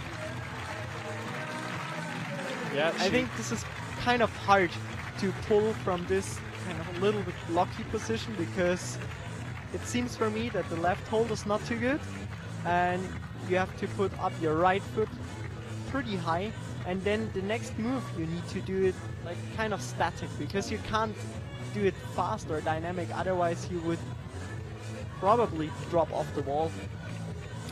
Yeah, she was definitely struggling there at that point, and the foot just slipped away. And you know, with lead climbing, like the big thing we've said before with bouldering, you know, you can make a mistake, have a difficult problem, and you know, and you know, and then you're gone. You know, you can make up for it in another problem. Interesting to know, these two don't seem to be talking much. But I suppose Risa Otter doesn't really speak a lot of English, so... Yeah, probably. And also I think she's still quite a young athlete, actually. Yeah. So maybe it's like kind of exciting for her, a little bit nervous. She's probably a little bit nervous, yeah. She's, because, you know, you're all sat in the hot seat and everybody's looking at you. She possibly doesn't really want to be there, but... there you go, but yeah, she certainly wasn't, there wasn't any discussion there, and I'm sure Risa Otter, here's the scores so far, those are the two scores, so Otter making up with a 39 plus, Malin made a 42 plus, so I was surprised, I thought Malin would do better there. Yeah, I thought the same, but yeah, sometimes there are just some unexpected movements that suddenly bring you out and you're finding yourself earlier hanging on the rope as you believe. Yeah. And just, I'll just notice on the YouTube chat, yes, Momoka, Oda, Dinara, Fakrutinova also, they both had real troubles with the two yellow upside down boxes, which was in the men's final a little bit earlier on. They both had to depart and they didn't even make the final. So here we go with Anak Verhoeven, and one of the young athletes we were talking about a little earlier, who's Yeah, and she became just so strong this year. Already last year she showed in quite a few competitions that she had a lot of potential, that she has got a lot of potential, but mainly this year she has really proved it already in several competitions that she is able to do really well the podium. And I think this route should be actually quite her style, mainly because she's training usually in Tours, another competition wall that is super high and very endurance based, so that should be kind of her style, and I believe if she doesn't do any mistake, she's going to achieve here a great result. Well, just looking at her history in competition climbing, and she started off with Youth B, of course, and took a silver, bronze, silver. Then she finished in 6th, and then she had a run of, I think it's 11 events in a row where she won a gold. And so for the rest of 2010 and the whole of 2011, then for quite a lot of 2012, she just took gold after gold. Then she started competing with the grown-ups, with the seniors. Her first event was in Perth at her home place. She finished 15th there. But as you said, she's still competing in junior level. She took golds this year in Imst on this exact wall in the European Youth Cup. Yeah, I've Also seen her there. in Edinburgh, she took gold as well in the European Youth Championships. And then in the senior category, she's been excellent again with a bronze, a bronze in Hayang, a 4th place in Chamonix, and a bronze medal in Gyeongsang. So this is a real name for the future, isn't it? This is a real rising star. Definitely. She's a real rising star, and her whole future is ahead of her, and she's already super strong, so I believe we are going to see a lot from her in the future. Yeah, we don't see many good climbs from Belgium. Of course, there's Chloe Graffio, unfortunately, died in a tragic accident a few years ago, and it's a very, very sad story. And this is the first female climber to come out since Chloe, and she really is going to be a big name. It's great to see.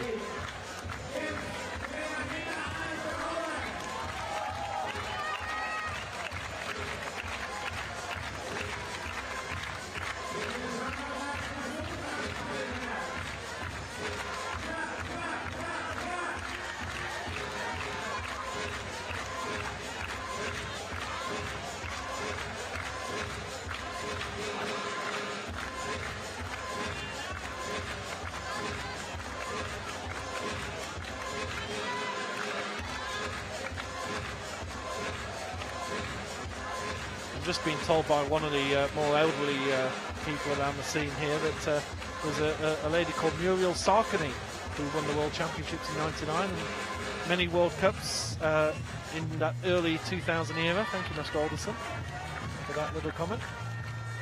It's always good. It's always good to have a statter in the corner, isn't it? Who knows what's going on. So me and Sebastian are far too young for that sort of stuff. Yeah, for sure. So Anak now coming towards an interesting point. So this is now this is more traditional league. The men's had a few little awkward areas earlier on. Yeah. The ladies, there's a few areas where it takes some strength out, but there's nothing of particular interest. No, it's more like just endurance based. I believe it's like a big fitness test this route, and just at the end it starts getting really tricky and interesting. Yeah. But yeah, as you can see, she has got a lot of physical resistance, so far she's just looking pretty relaxed, and I think also this little bit uncomfortable section is not going to make her struggle a lot.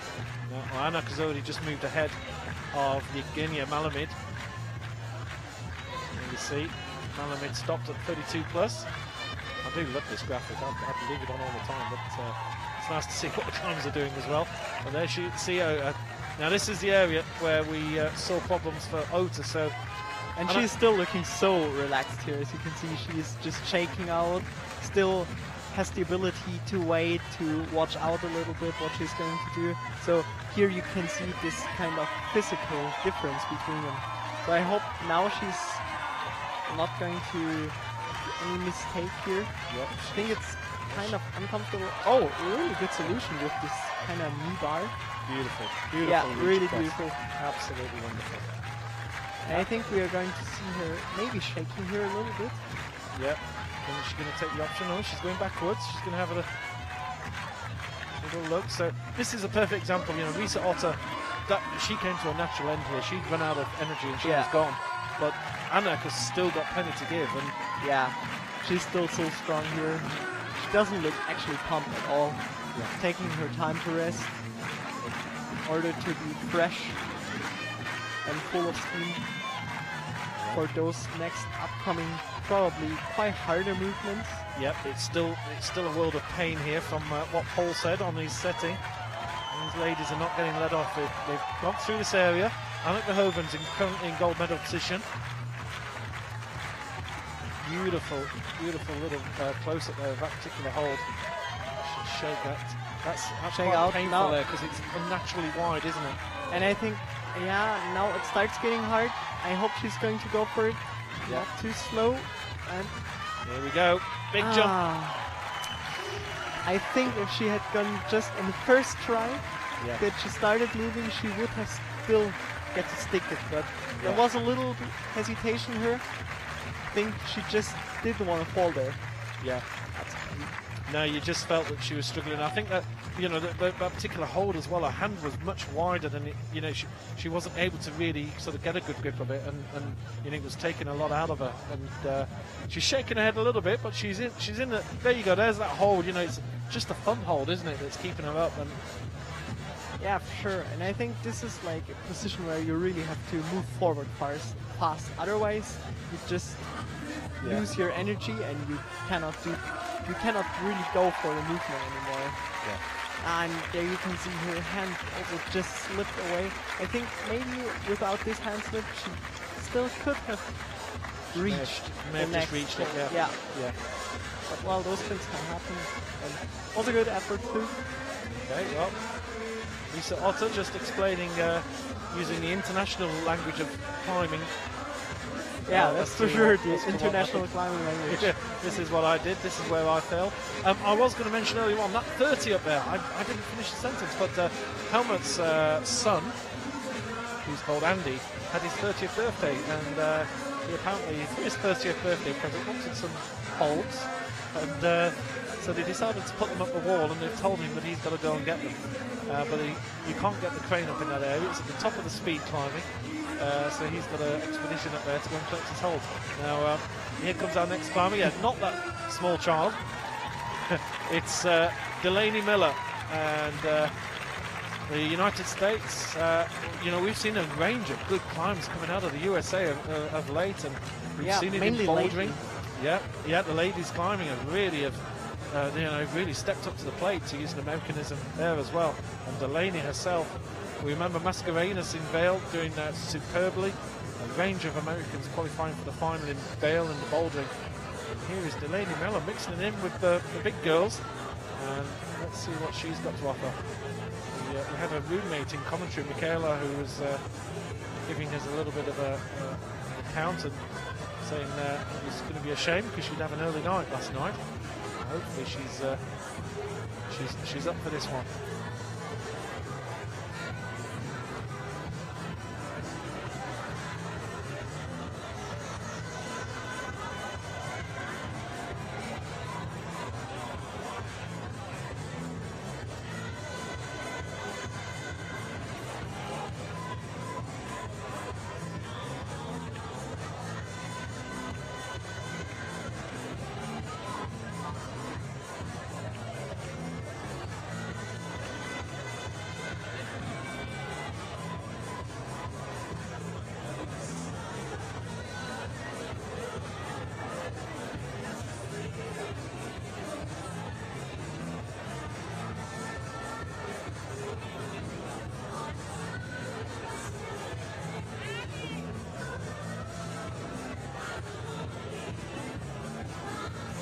So no problems here for Delaney so far.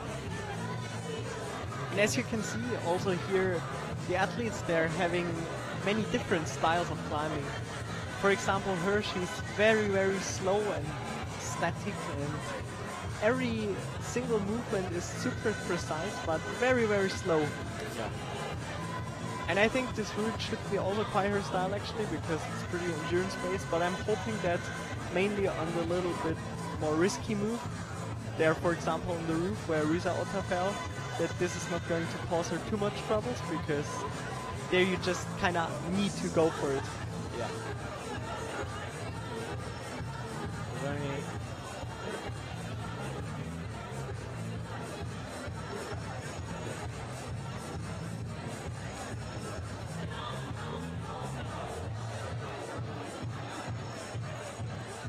just been told from our statter in the corner that she's the only athlete in the whole competition to have actually timed out here in one of the qualification routes. So that just goes to say that she's one of the slowest out Just there. like I said. Yeah, Risa Otto actually,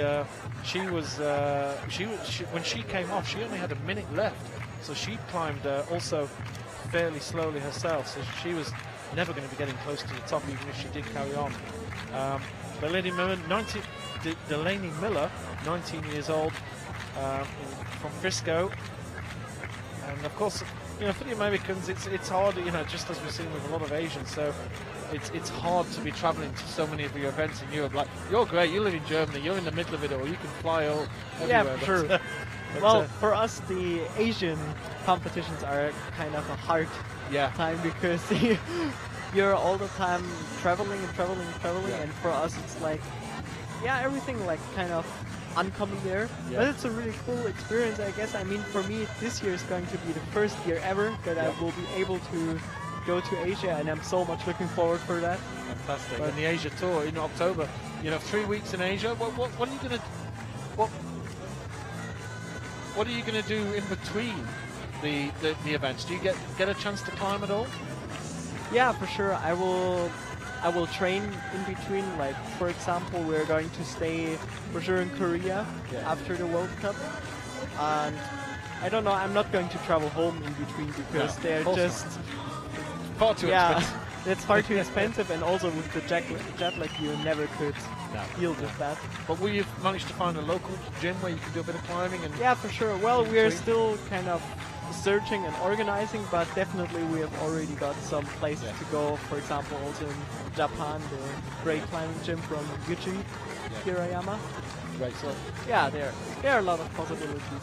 Yeah, well, hopefully, we're in the same boat, so hopefully we're going to get out and do a little bit of filming around and about in the local area. So Delaney now starting to come towards what we can call the business end of the climb now. She's obviously used a little bit of energy, but now she's going to come into this little chicane area, I suppose, for want of a better word. She's going to go left and then right. My goodness! That's exactly what I said. Like, when it starts getting into the roof with the little bit risky moves, I was hoping that she wouldn't struggle with that, but that's exactly what happened, because she's climbing pretty slow and static, and there you kind of really need to go for it and stick it in the first try, because you cannot climb those moves up and down. So she's used a little bit too much energy earlier on. You see she's breathing quite heavily. One of the things I'd like to show you on the screen is the events that we've got coming up. It's a busy old time on the IFSC World Cup Series, and these are actually all the events. We were talking about the Asia Tour. Well, there you go. You're going to be in Mokpo, Korea. On the 12th of October, we'll be bringing the finals live in Wujiang, China on 19th of October, inside Japan, and of course finishing with Kanya in Slovenia, which is the traditional final event of the series. Yeah, always an awesome competition there. The World Youth Championships, of course, that's an event that you've competed at not so recently, but fairly recently, and that's an event. What's that experience like, going over there and competing in the World Youth?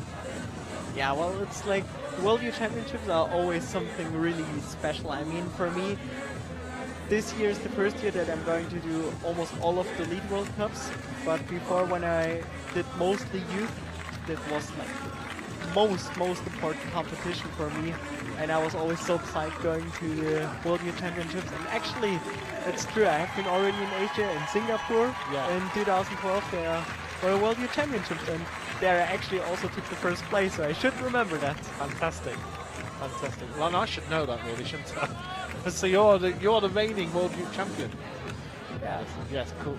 Oh, that's Singapore, was it? Singapore. Oh, sorry. Okay. Singapore. Yeah, well, that was just beforehand. So winning a World Youth event, pretty nice feeling, huh? Yeah, On top definitely. of the world.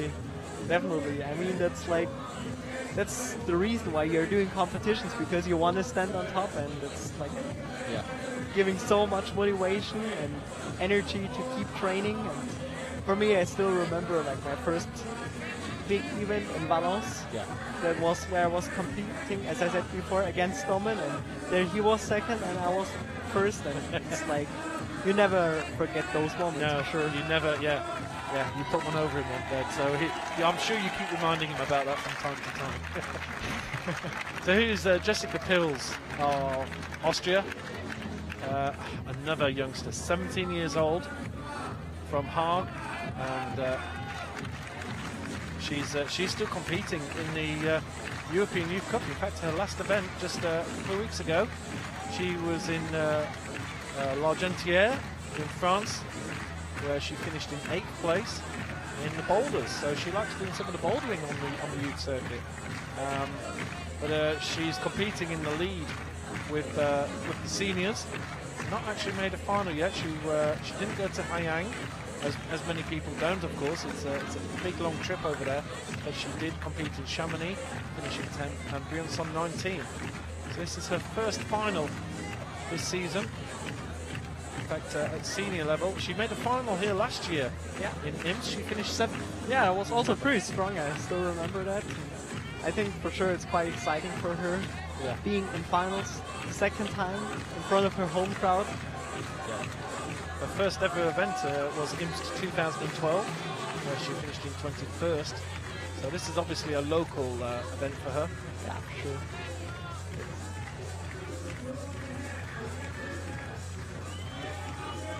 So yeah, she's climbing a little bit quicker, isn't she, than Delaney? Like, Yeah, for sure. there's She no is doubt. like not too slow climbing, actually. Like it's going really well forward there. Yeah. Well, we are live here in Imst. It's just gone 1 minute past 9 o'clock. I do hope you're enjoying the action here. Great to see so many people on the chat as well. Nice to see Jeremy Kuhlman from Canada, who's watching from over there, and quite a few people putting posts up. And the YouTube chat seems to be pretty hectic as well. So lovely to see you all chatting now. I think YouTube chat is probably a better place for people to actually chat in more in real time. But of course, it's the Twitter that we keep an eye on for comments. Urs Stoker says a really boring female final route in the lower part. I think we have to agree there, to be honest. As you've probably noticed, we're not commentating too much on some of these lower stuff because it is, as you said, it's more like an endurance race. Yeah, it's it's like a long journey, this route. Yeah.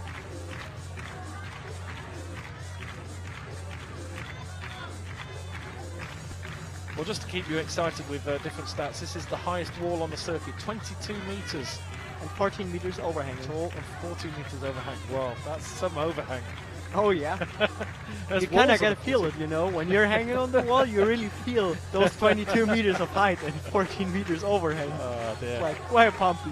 Well, if ever it fell over, you could use it for bouldering, I suppose. But yeah, for sure.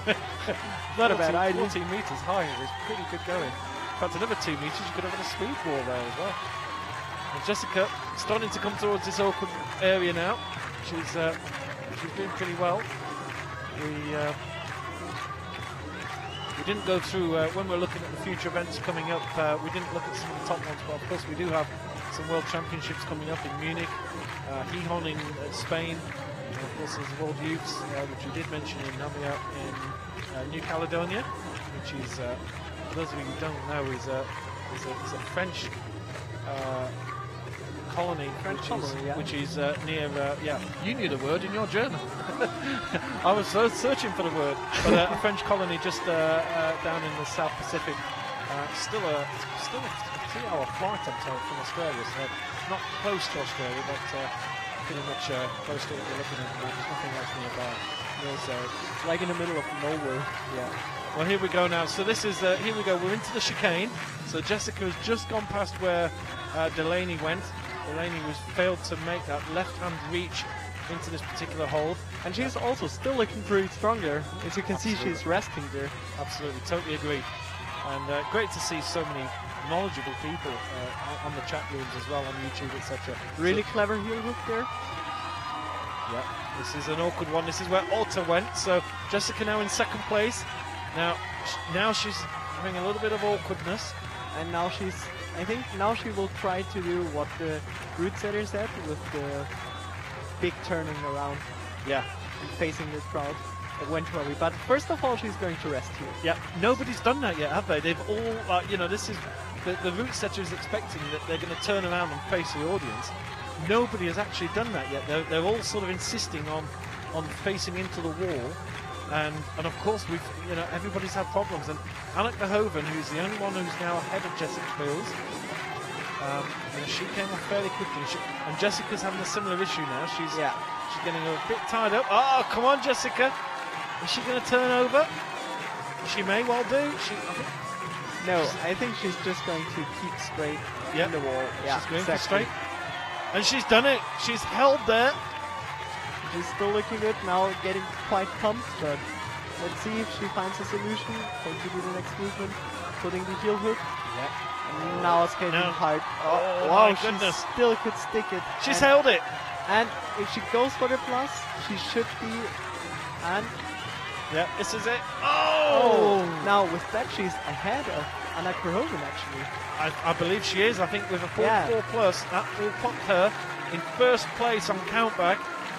Really strong. We're just going to wait for the officials to actually confirm that. But you're absolutely right, Sebastian.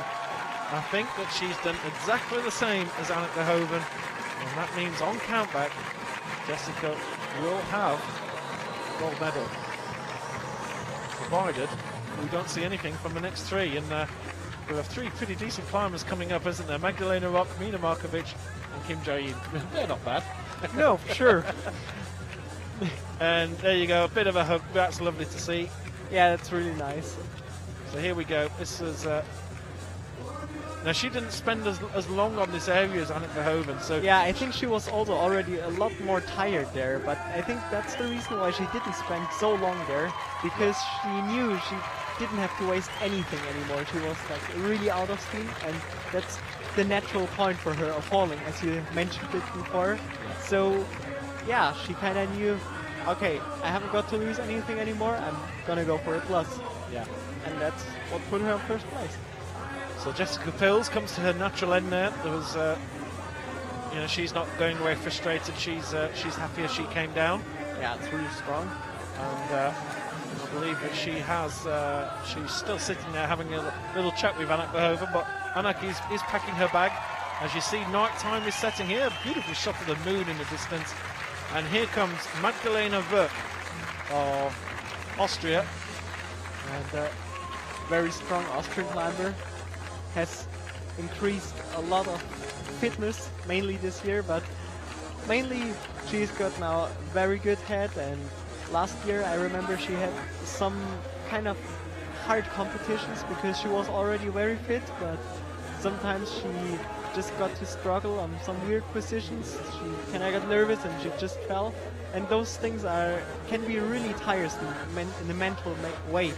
Yeah. But this year she's getting in really good, and I think it's her year. She's had a great start to the season. 2014 really is her year. You actually said it perfectly there, Sebastian, because in her 3 events so far, in Hayang, Chamonix and Briançon, she's taken a silver medal in every single event. This 20-year-old from Lande in Austria, going back on her previous record. Of course, she's still very young. She started competing. In fact, Chamonix was her first World Cup in 2010, and she finished in 37th there. So that was it's always tough when you first start. I presume the same for you. I can still remember this. For me, also my first World Cup was in Chamonix in 2011. Right. And I don't know. I think I was 35th or something like that. At least something with a 3. Yeah, I still remember that. Yeah. And I was really sucked up there. I was like, oh my god, what's happening here? Yeah. I've won already 2 World Youth Championships, but I'm going to a World Cup and I'm 30-something. Yeah. What's happening? But this is the thing, isn't it? And I suppose from a climbing point of view that you know, as you say, double world youth champion, and you come in and then you're suddenly competing with lots of youth champions who from past years, and you know, you're suddenly part of a much bigger pool. And you know, do you find that the climbing problems are much harder? Yeah. Do you find a real big step up from Oh you yeah, to it's a huge step, and mainly in a physical way. I mean, I would say for me personally, often the routes that you have got in finals in a juniors route could be like qualification for the men's route. Yeah, So yeah. it's a huge difference, and mainly the field, the starting field is so close. Like there's so many strong competitors. Yeah. It doesn't allow any mistake. You can easily get out of semis even if you do some tiny mistake in qualifications. Yeah. And yeah, it's sometimes kind of hard getting you to struggle. And lead is a cool sport as well, because you only have to make one mistake and you're gone. And Yeah. so, you know, it's hard to learn. And you know, you think of people who are in their 30s like Ramon and you know, De Grange as well, who are, you know, very experienced. They've got so much climbing experience in their head. Yeah, for sure. At this very top level. And you know, Magdalena here, she's only 20 years old, but she really has stepped it up. And there you see the route. There you see where we've had issues. And as you can see, Pills currently in first place. She's got the gold position. Silver Arrow bang on the same. But I think you've got to think that, you know, the three athletes coming up with Magdalena Rock, Mina Markovic, and Kim Jae-in. Three You know, super strong climbers. I've got to say that, you know, I'm gonna put my neck on the block here. I think we've got gold, silver, bronze still to come. And I think Yeah, that you I know, believe the same. I think that you know, the athlete in gold medal position at the moment won't actually get a medal. So it's all to play for, as they say in football terms. And I'm not going to mention football with a German sat next to me. Well done for not mentioning the World Cup. How many World Cups is it that Germany have won this so far this year? Is it 5 or something? 4? You're not a football man. That's good. You're asking me about football. I think that's definitely the wrong question to me. Okay. Ask me everything about climbing, but please, nothing about football. I have no idea. That's great to hear. That's great to hear. I don't even watch it, you know. Oh dear. I think that makes me feel worse, to be honest.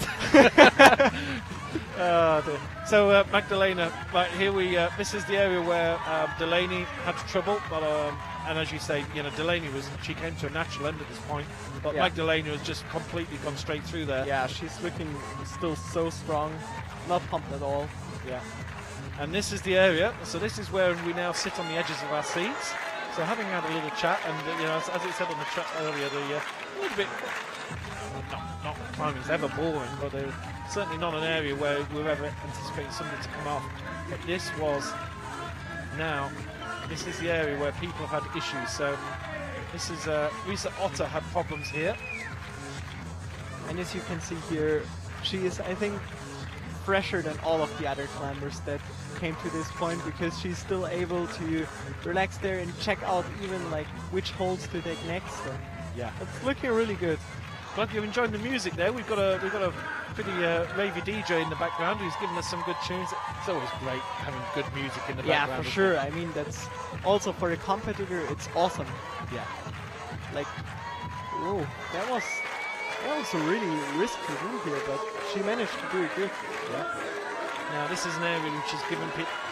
This is the area now. This is deciding the medals. You can see it's all about all the holds that are on the screen right now. How is she going to go through this? Now this is an interesting move. I don't think we've seen the progression through so quickly like that. Yeah, it's going really fluid, and She's she's looking still comfortable. looking so strong. Look at that, she's resting at the point where the others fell. It's Yeah. She's impressive. actually having a rest there. Oh my goodness! Really strong. Now she's on the first Crowd place. are going crazy out there. They've probably told her that she's just taken the lead. Oh, that's looking really strong. She's still doing She's- so great. Still got more to give. We need to see the wall, Mr. Director. And she's still hanging there. Really strong fight. Yeah. Now it's still a world of pain. If you remember what Paul de Wilde said earlier, it Yeah, doesn't get really any high easier. movements there. And oh, wow! And she's got it. the hold. And wow! What a strong effort there. It was really a great go. Well, that's what climbing is all about. The crowd are going absolutely crazy here. They have loved it. It's the local girl. This is the top Austrian, and she's come down and she's got the gold medal position that they wanted to see. Now we've got 2 more climbers to go, but And she had such a great go there. what a great that move that she did across. Though, you know, the areas where we've seen everybody else come down, and she just looked in total control, didn't she? And, Yeah, and, for and sure. reached across, and that was beautiful. Yeah, definitely. She was still so strong, and yeah, this movement is so hard. You know, actually, I believe that this one might be the cross movement where you're Yes. kind of facing the crowd. You know. Yeah, I think you're it's right. that one. I think you're right. I think you're absolutely right. That she didn't want to come out forwards, so she was resisting that, and that meant she couldn't get her hand in there to actually, you know, to sort of to nail it. And in the end, well, she's in gold medal. She's smiling. Yeah, for sure. She's got a good reason to smile there, and yeah. I think our prediction's going to be safe, isn't it? I think we're going to have gold, silver, bronze in these 3. My director here was pulling faces at me, thinking that I don't know anything about climbing. Well, I think we've got this one. The sun is well and truly down. The darkness is starting to go. This venue is absolutely beautiful, isn't it, here in Imst? Yeah, for sure. It's an absolutely wonderful atmosphere. And here we go. It's Mina Markovic entering the arena. Now, she obviously is aware. She'll have had a little look across and seen that Magdalena Rocky's sat in that winner's chair. Yeah, So, for sure. and she'll have obviously heard the big cheers, but she'll know that Magdalena didn't get to the top, of course. Yeah, She'll have heard the definitely. ooh. She'll have realised that you know, this competition is all there for the winning. And Mina, 26 years old, from Maribor, is a very well decorated climber. Really, she's been around a long time. In the 3 events this year, she's been 5th in Hayang. She took the bronze medal in Chamonix, and in Briançon she was in 6th place.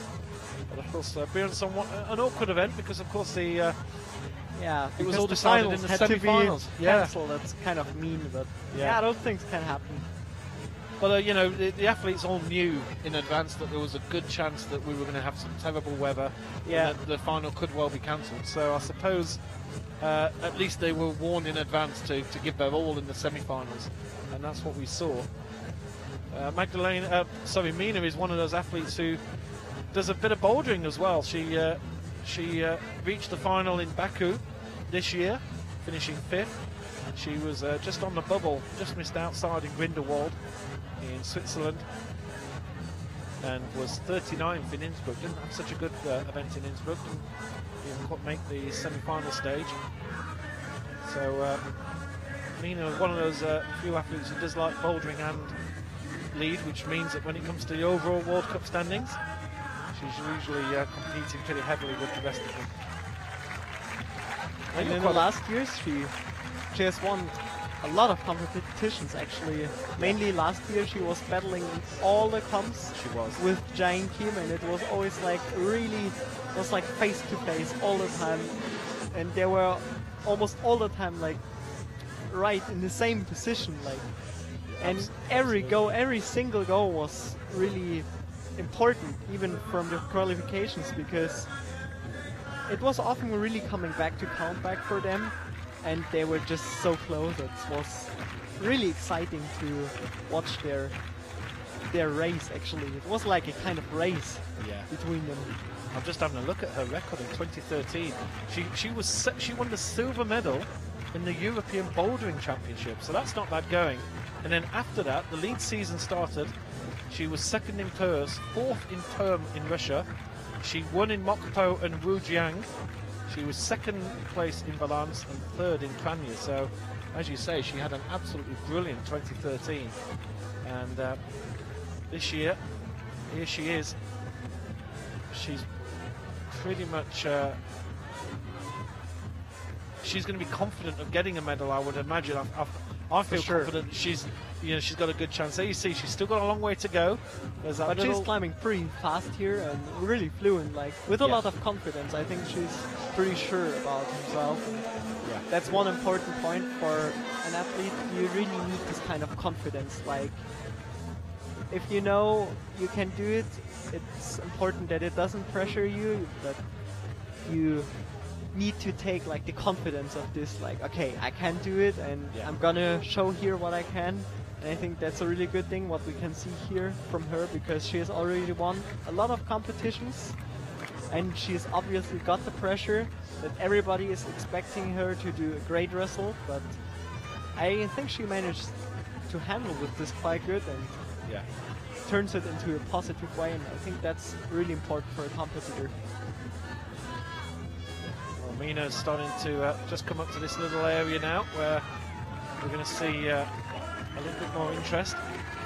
And it is strange actually with the way the course has worked out, and obviously it was set this way deliberately, that the early stages was there just you know, not really expecting to take anybody out, but was going to sap a little bit of strength, and then from this little chicane area onwards, you know, it's a world of pain. And you know, we just saw Magdalena come to grief in whatever the number was it 48 or something like 50 plus, you know, and yet even from 50 plus onwards there's still quite a holds. few movements to come, and they're number so hard. 5. Oh, but here as you can see, Mina is actually struggling a little bit.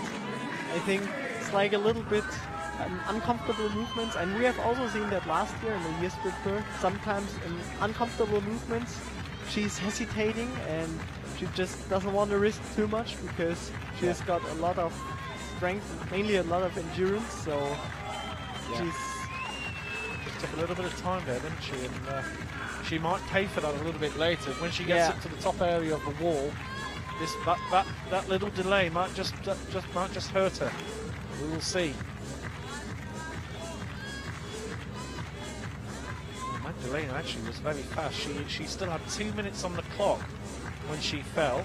Yeah, she had a very fluent go. It was all going fast and all saluting pretty well. All the awkward movements, she made them look pretty easy and confident. And I think that's a good thing. And at the moment, Mina is still struggling a little bit, and I'm not sure if those hesitations are...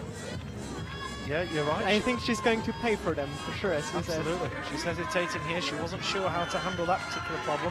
She's not looking comfortable there. She's going to do a little bit of a reset alto here by the looks of it. And she's not happy at all. She's going to have to make a bit of a jump here. This could be the end. And she's held! My goodness! Oh no! Incredible. Well, you know, we knew she paid for it in the end, didn't she? But not that early. But yeah, this movement was again another uncomfortable, risky movement, and I think that brought her like completely out then. Well, Mina Markovic, incredible that, and a real shock to be honest. But she, you know, I think you called it, Sebastian, absolutely spot on, that she was having trouble earlier on those 2 black holds that were, you know, she wasn't sure how to do it. She had 2 or 3 attempts, and then she got to the area where Risa Otter had problems. And she did show incredible, like this area here. This was amazing that she held on, didn't she? It was too much. And I think the problem is that after the first time she was struggling a little bit, she didn't have the chance with some movements to recover again, or to do a few movements more that were a bit more comfortable. It was just carrying on, like uncomfortable and hard, mainly getting harder. So I think that just brought her out. Yeah, we're looking at the podium at the moment, and it's we're just having a discussion. So it's Magdalena Rock currently in gold medal position, Anna Verhoeven currently in silver medal position, with Kim Jae-in to come. I've just been told, and there she comes. I've just been told that we could be in a situation if Kim Jae-in actually wins here, and you know, she has won the first 3 World Cups so far this season. Actually, isn't it Jessica Pilz in the second position at the moment? No, Magdalena Rock is in second. We'll just get the leaderboard up, actually. We just don't have it updated. Well, this is Kim Jae-in anyway. We'll just check. We'll come back to you on that in just in a second. Yeah, Jessica Pilz, because of countback. Because you remember Anna Verhoeven and Jessica Pilz fell exactly at the same movement, but Jessica Pilz qualified a little bit better in semi-finals. Absolutely right. You know, it's a good job we've got somebody in the commentary who knows what he's talking about. we'll just go and have some pizza around the corner. We'll leave you here on your own. Oh no, you're doing your job great as well. Thank you very much. I'll give you that €5 later. But, no, you're absolutely right. Jessica Pills is leading Anneke Verhoeven for that medal. So just ignore the last minute. Just skip forward on YouTube and ignore what we've been talking about. This is Kim Jong-in, and I'm really looking forward to seeing how she handles these. She's actually topped everything so far today.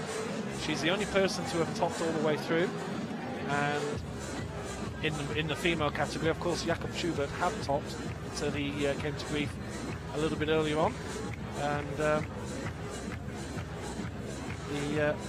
interesting to see Kim Jong-in. She has these little red ball tattoos at the top of her shoulders. So interesting to see sponsorship on the actual skin. You don't see that very often. No, that's quite uncommon. Quite unique. But yeah, I suppose well, for it's climbers, unique, but The shoulders do get on shot a lot, so yeah, it's a for good sure. place.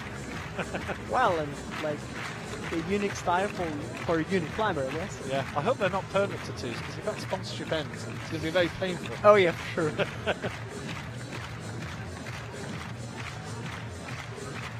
Yeah. In fact, reminded by my director, who's doing his job excellently tonight also, that the World Bouldering Championships that are coming up in Munich will not be on the IFSC website. They are being covered by Red Bull TV. So have a little look at the IFSC climbing. There'll be a link through directly from the IFSC-climbing.org website. And you'll be able to click straight to that and watch on Red Bull TV, not on YouTube. Well, I do believe the replays are going to be available on YouTube afterwards, so pretty much as happened in Innsbruck, I believe. Kim Jong-in here. Really strong this year. Has won every single World Cup so far. Yeah.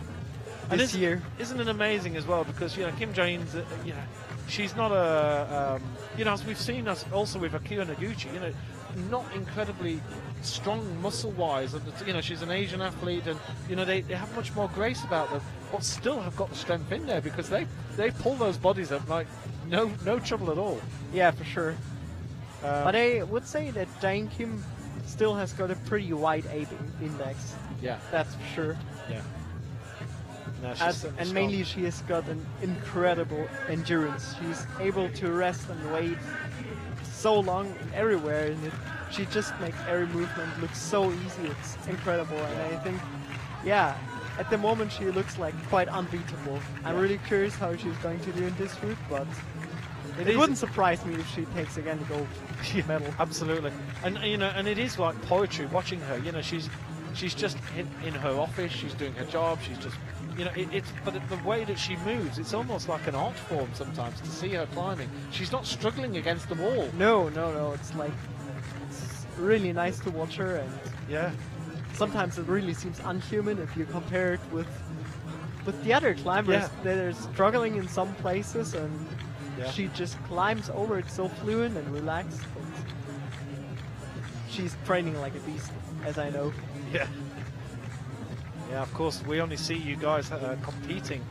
We don't actually have to see all the training. Here are the scores as they are. Lucky you. As you see, Magdalena Rock and Jessica Pills. Currently it's an Austria 1-2.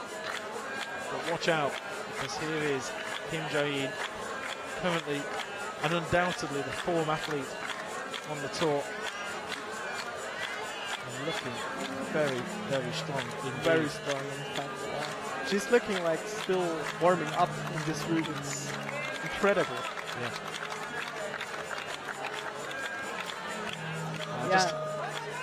Just a slight correction from earlier. Actually, from Munich for the World Championships, the semi-finals will be on YouTube. It's only the finals which will be on Red Bull. So thank you very much, all our support staff from the IFSC, just reminding me of that. Sorry, carry on, Sebastian. Yeah, and it's what you just mentioned, the part of training. It's like, usually it's just what you see is the competition and the climbing there and how the people are doing, if they're doing good or not so good, but it's always like so much work behind it, and that's like the point. It's often forgotten, like all the athletes are working so much for it, and it's the same if you're the top 3, but also the top 15, everybody is like always giving The clock So has much stopped at best. the moment. I don't know what's happened with our clock, but ignore that for the moment. That's obviously not correct. They do have a stopwatch, which is a backup on site. So if something's gone wrong with the electronics, they can have a little look at a watch in their hands. Well, here is the awkward part. So this is the interesting area now. Yeah, for sure. And she is still hanging really relaxed there. Yeah. And I don't know if you just saw it, but hanging on this hold and resting, she just watch it. The clock, which is fixed on her harness. It's a yellow clock there, Yeah. and it's fixed on her harness. And she was just checking the time actually, Really? because we're talking about time right now. I just Yeah. realized of that, because she's also sometimes a kind of slow climber because she can wait and everywhere for ages, as she's got this unhuman fitness. But sometimes that also makes her struggling with the time, or it used to. Yeah. She's just taking her time there. But Oh, look at that! She oh my doesn't goodness. even need her feet there. It's incredible. She just moved. Now, remember, that took out 2 athletes. And in fact, it took out Mina Markovic. And what's she doing here? Just Yeah, going backwards. she's turning around. It's a really cool thing there, and I think Here we that's go. what the route setters actually expected to do. Yeah. A little toe hold on that one. Ooh. Yeah, how's she going to move on to the next one? That's going to be interesting. Just having a little think about this. Yeah. Realise that she's got herself in a little tangle here now, hasn't she, said? And she can't Yeah, naturally I progress think on. She's going to have to try and turn herself. Oh, look at that! She's just taking foothold instead. It's so crazy. There you go. Let's get And it. she's in the right way. Yeah, there you go. How did she make that look easy? A funny comment on the YouTube chat that the reason that Kim Raine is doing so well is because she's got Did Red you Bull just wings see on that? her. She was just taking this foothold with the volume as a pinch and shaking. That's unbelievable. Still looking super fresh here, and now she's about to challenge. I think Jessica Pilz here. Yeah. Here she's challenging Jessica Pilz. Very good. This is Very just- easy. Yeah, we're just sitting back and just watching an absolute master of the art here. She is just so on top of her game. And now it starts getting really interesting.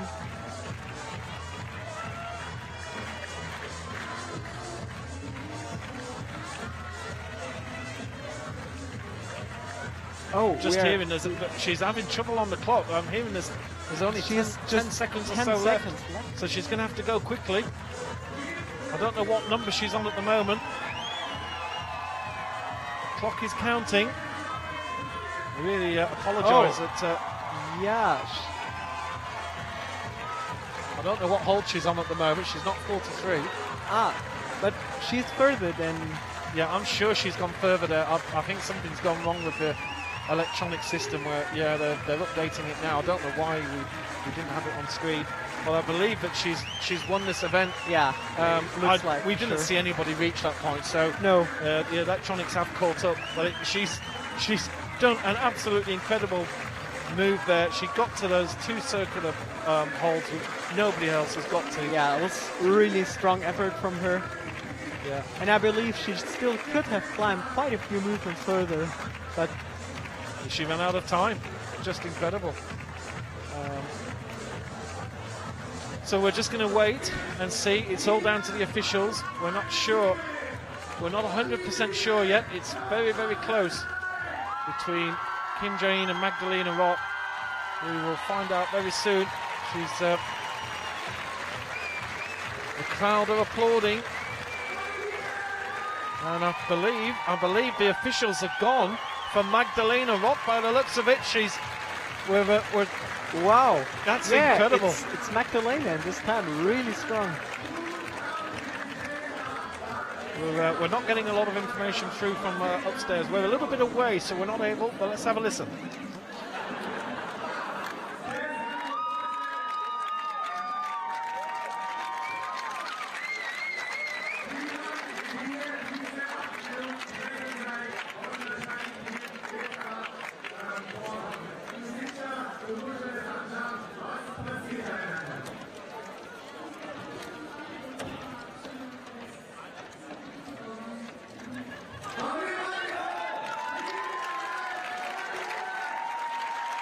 Well, it's great to see Magdalena Rock. She's got tears in her eyes. Sebastian, Yeah, you know, that's what a great awesome. Really awesome to see the first time she's winning a Lead World Cup.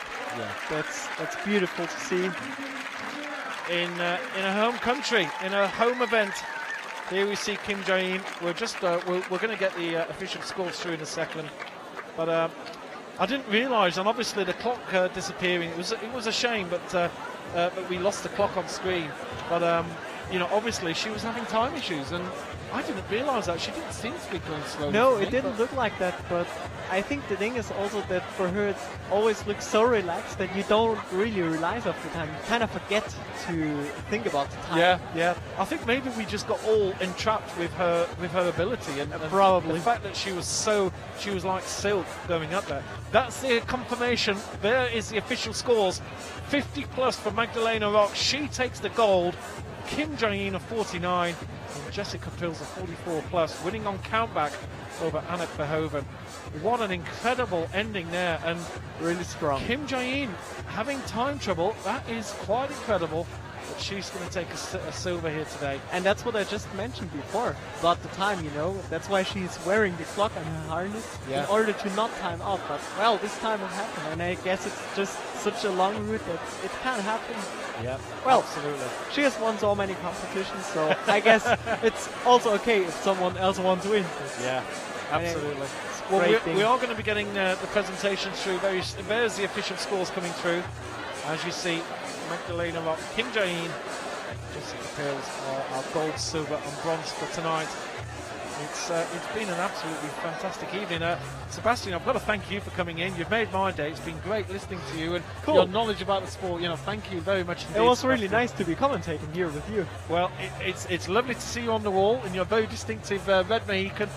If you want to see Sebastian climbing, he was in the semi-finals, just missed out by one position yesterday, but we're going to see a hell of a lot more from you over the coming years, and if you ever fail to qualify, you're always more than welcome to come and talk to us here. Thank you a lot. I will use that opportunity. Okay, well, thank you very much, Sebastian. We'll let you head off into the night, and it's great to have you on board, and we're just going to take the presentations here, and then I'll be running up the stairs, which doesn't happen very often if you know who I am, and I'll be running up to go and do interviews. The crowd are heading off into the evening as well, but they are going to do the presentation. So what we're going to do is, it looks like the presentations are not going to happen quite yet. So what we're going to do, it looks as if they are ready. Okay, well what I'm going to do is we're going to just play a quick interview with Helmut Knavel, which we took earlier on. He's Mr. Imst in terms of climbing, and we're going to play that right now, and then we'll go and get some interviews upstairs. So we'll be back very shortly.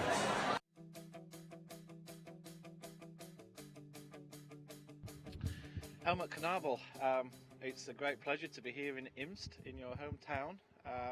We thought we'd just take a little bit of time with you to come and say hi, and this fantastic World Cup here in Imst. First of all, let's just go back to when you really first started climbing, and you know, you've been in Imst all your life as well, haven't you? I was born in Imst, and I had only 2 years where I was outside. I was teaching in Sölden, in Ötztal, and the other time I stayed the whole time in Imst. I'm 55 years old, and Imst, for me it's a beautiful city in the center of the Alps, and it's also a city who really takes care of climbing. It's allowed here to climb everywhere on the rocks. We have really good relationship with the environmental groups, and so it's a perfect place for climbing. I started climbing in my middle school when I was 13, 14 years old. We realized that climbing is a funny sport, and we started climbing. It was very dangerous for us because we didn't know how to deal with rope, with harness and all these things, but we were lucky and survived. When did you start getting involved in some of the organisational side of things? Like you wear the IFSC badge with pride, you're the vice president of the IFSC and have been for a long time, and you know, you're one of the senior members now of the IFSC. So when did that start happening? The first relationship with competition climbing on a difficult wall I had in the Festival of the Mountains in Innsbruck, where the Austrian Alpen Club Robert Renzler organized the World Cup and also in 1993 the World Championship. He asked me in this time to help him in organizing this competition, and from this time on I was in the contact with competition climbing. And the main reason why we are doing this is that our children in 1992 visited a children competition close to Innsbruck, and my daughter and my son asked me, can we start, can we try? I said yes, why not? And the advantage was both win the competition, and from this time on the family decided to go more in sport climbing instead of mountaineering. So we're sat here next to this really impressive wall that people are currently setting a route for in the background, and you know, that must have been a complete different sort of mindset for you. That, you know, you're an outdoors type person, and suddenly there's the business side of running a commercial gym that's for the public. And you know, how did you go through that process? How did that work? The business work is done by Susie. This is very important to say. I am only a volunteer for Susie. I help her to do the job. In 2002, Susie went the climbing gym, the indoor gym, and we organized a lot of competition. And in 2006, we realized that the place inside of the gym is too small. And this time, we organized in the center of the city the Speed World Youth Championship. And the problem was that it was raining, and so we had to stop the competition and go back to the gym. And then we stayed together with politicians from Imst and said, if you want to go on with climbing competition in Imst, then we need an outdoor wall. The wall must be protected against rain, and then we can start. And from 2007 on, we were thinking about this project. In 2008, we got all the offers, and 2009 we started with the building, and so we could open this outdoor wall in 2009.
Und wir beginnen mit der Ehrung der Herren. Ein Riesenpreis war's. Es hat nicht bis ganz nach oben gereicht, aber es war unglaublich, ihn zuzusehen. Für Österreich, Jakob Schumann.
Unglaubliches hat er am Feld geleistet. Eine einzigartige Klasse nur für sich.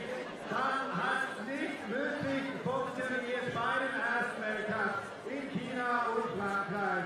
Ein bisschen gezweifelt. Hier die Wand in Imst meint er, gar nicht wirklich sein Ziel. Und trotzdem am allerweitesten. Adam Otto!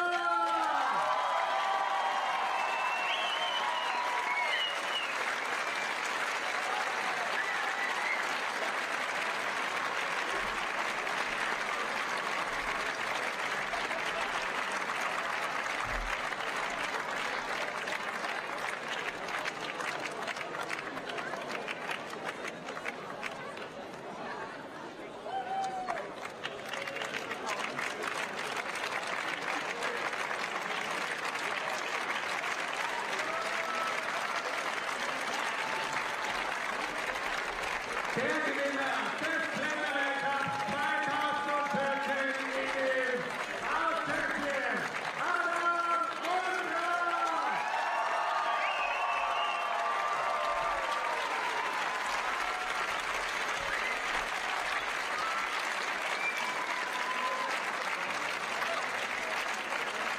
And now the winners' national anthem of the Czech Republic.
Riesentalent im Jugendbereich.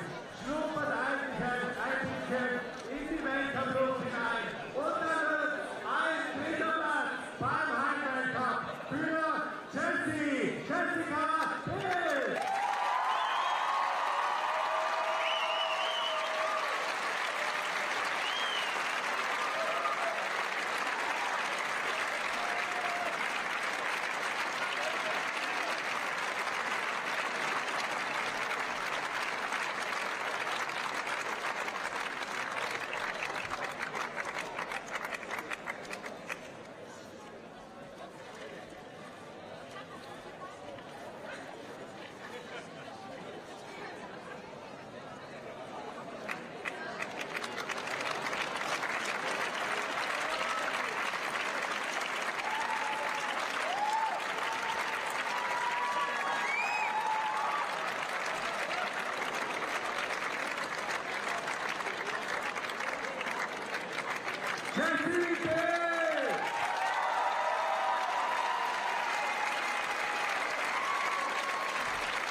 Die sind geradezu unschlagbar. Alle Weltcups dieses Jahr gewonnen bis heute. Aus Korea, Kim Jae-in.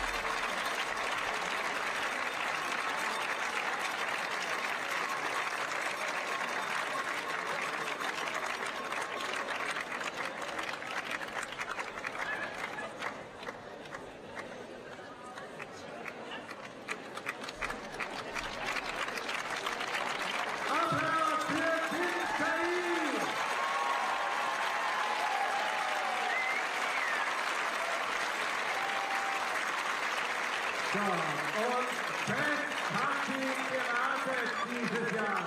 Bei allen drei Weltcups bisher immer an zweiter Stelle.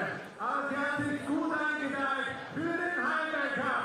Erster Platz für Österreich, Magdalena Röth.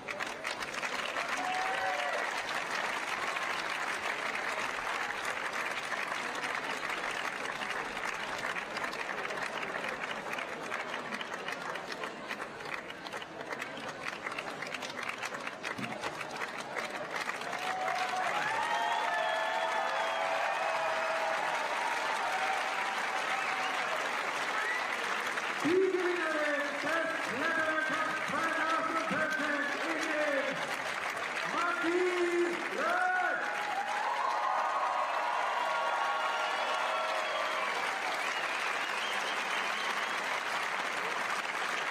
So, und jetzt werden wir uns noch einmal alle erheben für die Nationalhymne.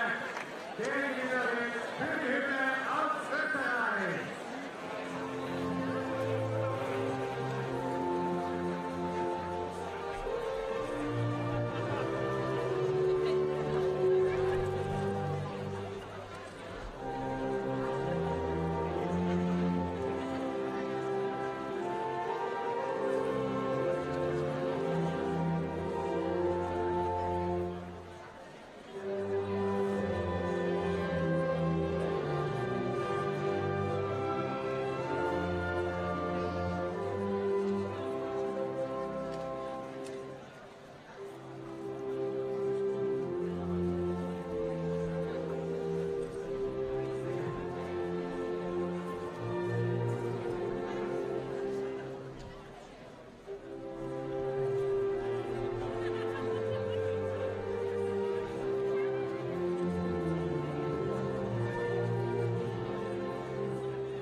running out of time? At the beginning, I didn't know, but end of the I climb, I saw the times up. Yeah. So yeah. But you didn't know that you were in the last 10 seconds when you were on around the 49 area, the hold up there. I knew the time is not so many left, but I didn't know times of that point. Yeah, okay. If you could say the same to me in Korean as well, please, for our friends back home in Korea. Same. About exactly the same, about the time running out, and you didn't realize. 처음 등반할 때는 시간 초과된 줄 모르고 계속 이제 등반을 하다가 나중에 이제 시간 초과된 걸 알아서 네, 등반을 중단했는데 네, 많이 좀 아쉽습니다. 네. Yeah. Well, you have 3 golds already, so 1 silver is maybe not too bad, but your form at the moment, we're watching you climbing, you're looking so good, and you're putting a lot of work into your training right now, aren't you? Actually, this season I gave up the podium World Cup because of my knees, so I could prepare more, just focus on the read, I think, yeah. Well, it's great to see you, and it's lovely to see you on the wall. It's an absolute joy to watch, and we'll see you again very soon. Thank you. Thank you so much. Yeah. Thank you. Bye-bye.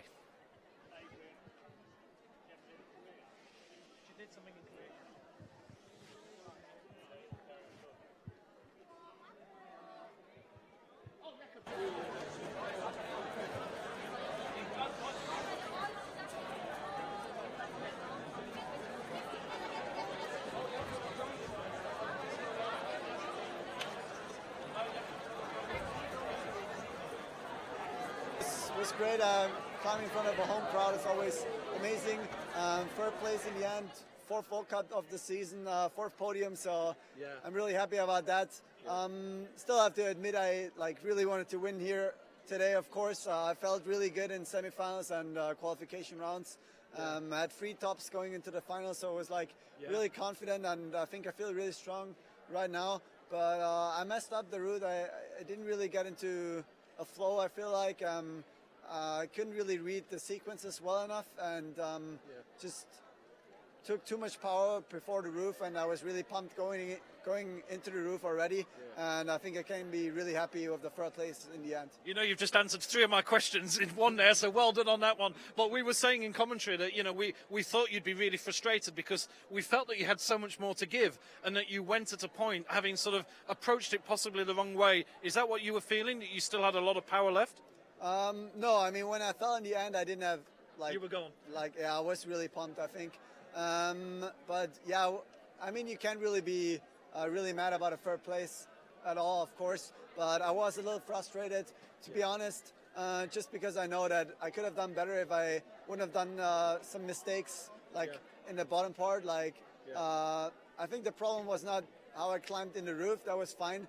But I was already tired going into the roof because I messed up a sequence before it. I understand. And how's the finger feeling? Because you were out during the bouldering season. Is that 100% now?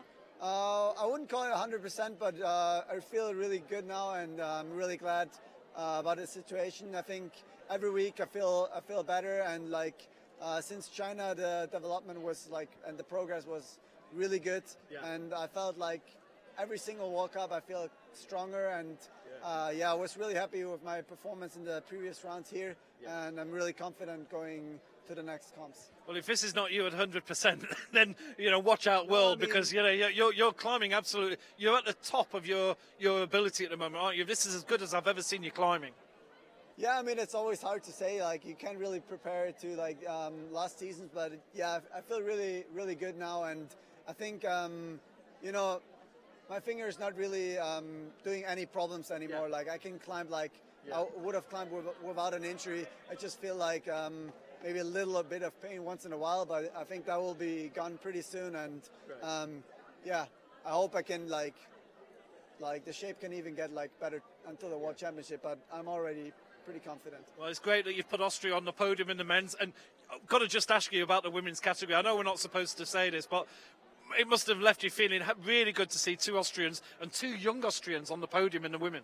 Yeah, for sure. I mean, it's amazing. Magdalena worked so hard, and she's doing so well this year. She's just incredibly strong. I mean, 3 second places, so I think she really earned that first place. And Jessica is one of our big talents, and yeah, I'm really happy for those guys. The future's bright in all respects. Jakob, thank you for talking to us. Thank you very much. Thank you. Thanks.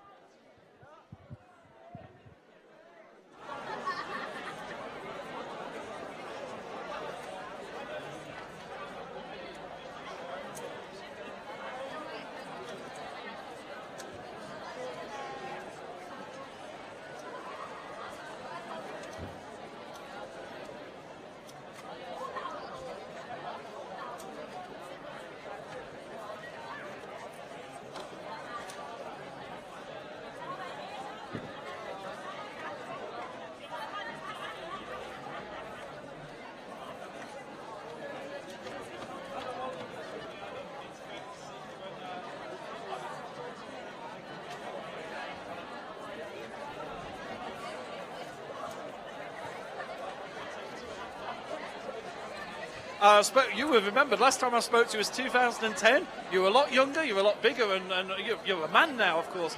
And how was it today with you on the climb? Well, actually, the climb didn't feel that hard, but I felt pretty weak while I was climbing. But actually, it was quite hard in the end, as I could see like on the other climbers. But, well, I think I climbed pretty well up to the lip of the roof. And then I maybe rested a little bit way too much, and then I get flash bump and fell.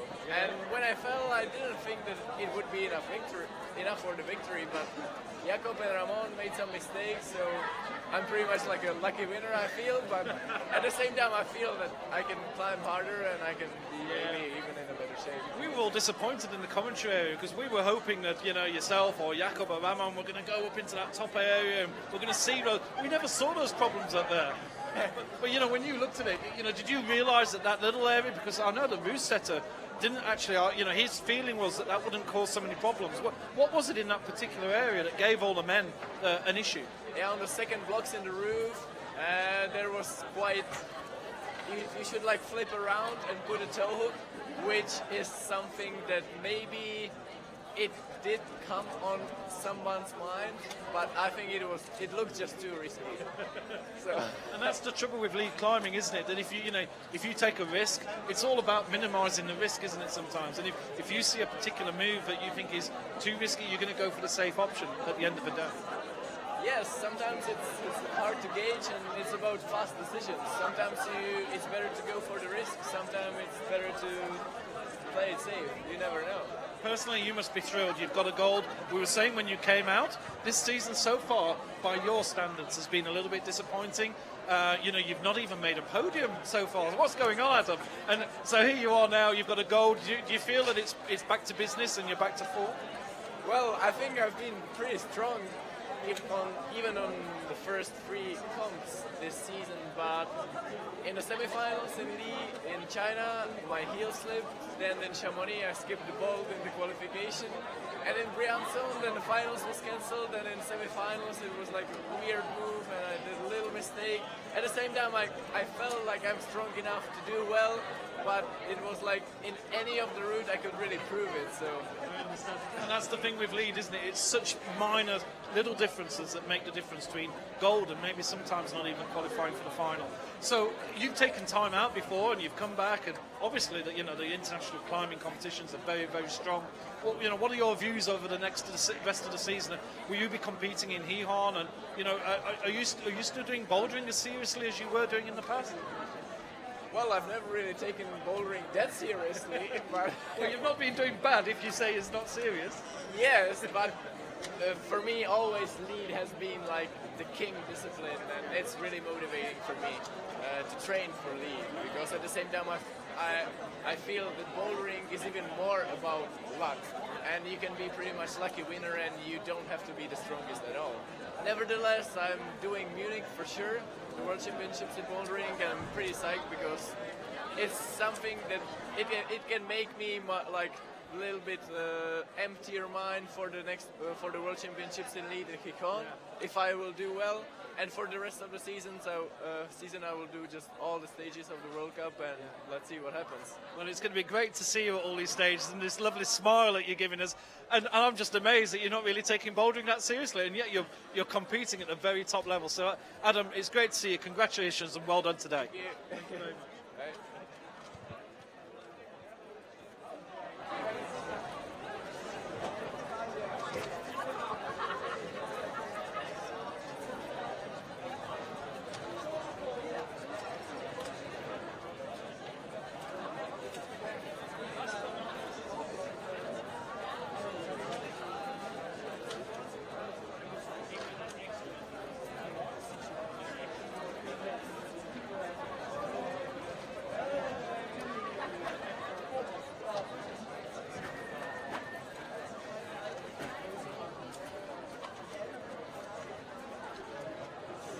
With me now, Sean McCall. Last but not least, Sean, tell us about your day today.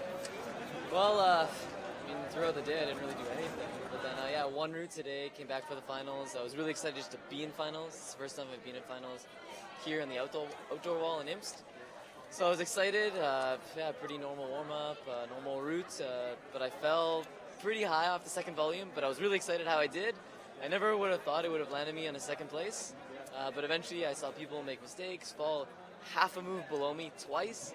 Adam obviously passed me by a couple of moves, and yeah, I ended up with a silver medal. Do you feel a little bit frustrated? Like, you know, everybody I've spoken to have said that they just felt that they could have gone past there, but when they actually got to the problem, it seemed a lot harder than how it looked from down here. Was that the same for you? I'm probably the only one that is going to be the exact opposite. I'm like so thankful I even get to the roof and sometimes past the roof. For me, this wall is really hard for me to climb. It's 22 meters tall, and I think I clipped 15 draws in the finals, and it felt like I would just do two moves. Oh, there's another clip. Oh, there's another clip. And for me, it's all about how long I'm on the wall. When I have to clip, it means I'm only on one arm. Like, I'm not really resting. I'm still really tense. And so, no, I'm really happy with where I got. I could have fallen in a few places. You know, I made really small errors, but nothing big. I found a few really key rests, especially with my heels. And then eventually I did a move where I just jumped to get the plus. And if I hadn't have gotten that plus, I would have been in fourth place. So a few really strategic moves. And yeah, like I said, I get a silver medal. And yeah, it's great. The last time we talked in Toronto, we did a little interview and we talked about you and Jakob having a little bit of a head-to-head, and he's back again. Yeah. He doesn't go away, does he? I thought he had an injury that was going to take him out for a long time, and he's come back very quickly. Yeah, I knew his injury wouldn't hold him back. So as a competitor, he's such a competitor that he's just going to go for it, and it might even hurt his finger a bit, but he's so good, and it's actually rare that I'm on the podium and that I'm ahead of Jakob. So yeah, it's enjoy it. Yeah. One of the things about the climbing that really has been noticeable this season with Lead, and it's fascinating how seasons progress. We've seen an influx of youngsters who have come through, and you know, we had Sebastian Halinki there, double world youth champion, who's come through only just male triple. Sorry, he didn't correct me, you did. But you know, he only just missed out by one spot on the final tonight. And you know, there are so many good athletes coming through. You know, does that give you an extra little bit of surge when you see these guys coming through? It's a funny question. They're amazing climbers, and I find that the biggest thing that they have trouble with is just competing at the World Cup level. They come from competitions where, yeah, it's totally cliche, but they're a big fish in a small pond. They're coming into a big pond and they're a small fish. So they come in, they're incredible climbers, but sometimes they're like, maybe not for me, but, oh, Sean's here, like, maybe he's going to beat me. Oh, Jakob's here, Ramon's here, like, Adam Ondras here, like, oh, that means there's only 3 or 4 spots in finals, and really, if they climb really well, they can beat us on any given day. So it's hard for them, and I know it's hard for them. I remember even I went through that stage the first time I was trying to make finals, so it's all part of the process, and some climbers deal with it better than others. I even remember when Doman was having a hard time getting into finals, and I kind of talked to him just slightly, and I was like, no, you're a really good climber. You just have to believe that you can make finals, and it kind of changed the way he looked at it, and then started making finals. Obviously, he had his first podium this year, and now he's really psyched. So I'm sure it'll be the same for Sebastian. He knows he can be in finals. Maybe it'll help for maybe just me to say it, and then yeah, he'll be in finals maybe even this year. Just for you personally now, you're one of the few athletes around who does a lot of bouldering as well, and you've got a World Championship coming up. So forget about Lead for a little while. You've had a little spell with Lead, and get the other head on, and it's back to bouldering. Are you going to do a little bit more training now on the bouldering side with Munich coming up? Yeah, of course. Munich's in about 3 weeks now. So basically, from now until then, I'll do only boulder training. I mean, I also go to Salt Lake to do the psycho block, competition, and I'll be at OR. But then, yeah, bouldering training, and then a really good week of rest. Some people might say, like, oh, you're going to rest for a week, but no, resting is really key, especially with the mental aspect that comes with the World Championships. And your physical part is going to be fine, and mental is hard, and usually I deal with it pretty well, but I'm really looking forward to the competition. Right, well, we'll see you in Munich, and well done getting a silver medal here today. Congratulations, Sean. Thanks.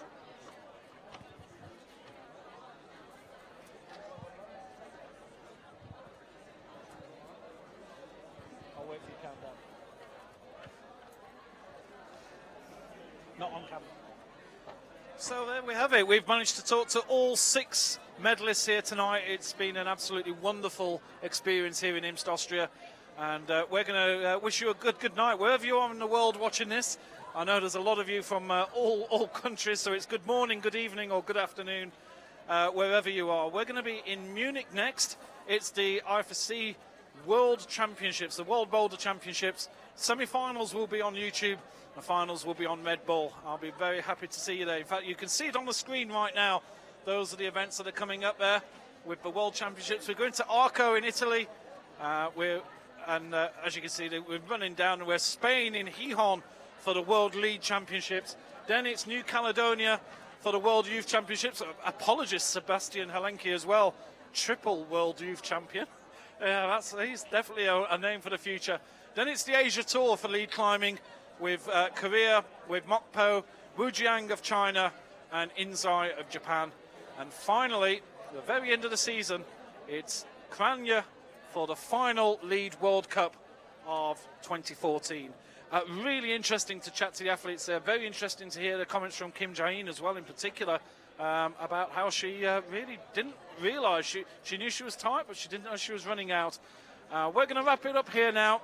This is the IFSC World Cup for Imst, now closing. Thank you very much for watching. My name's Adrian Battersby. Thanks to Mark Pittam and Mike Roper, who've been doing sterling work behind the scenes, and also some good camera work we've seen from the guys at Egger Media, who've given us some great pictures tonight. Thank you very much for watching. I'll wish you a good night.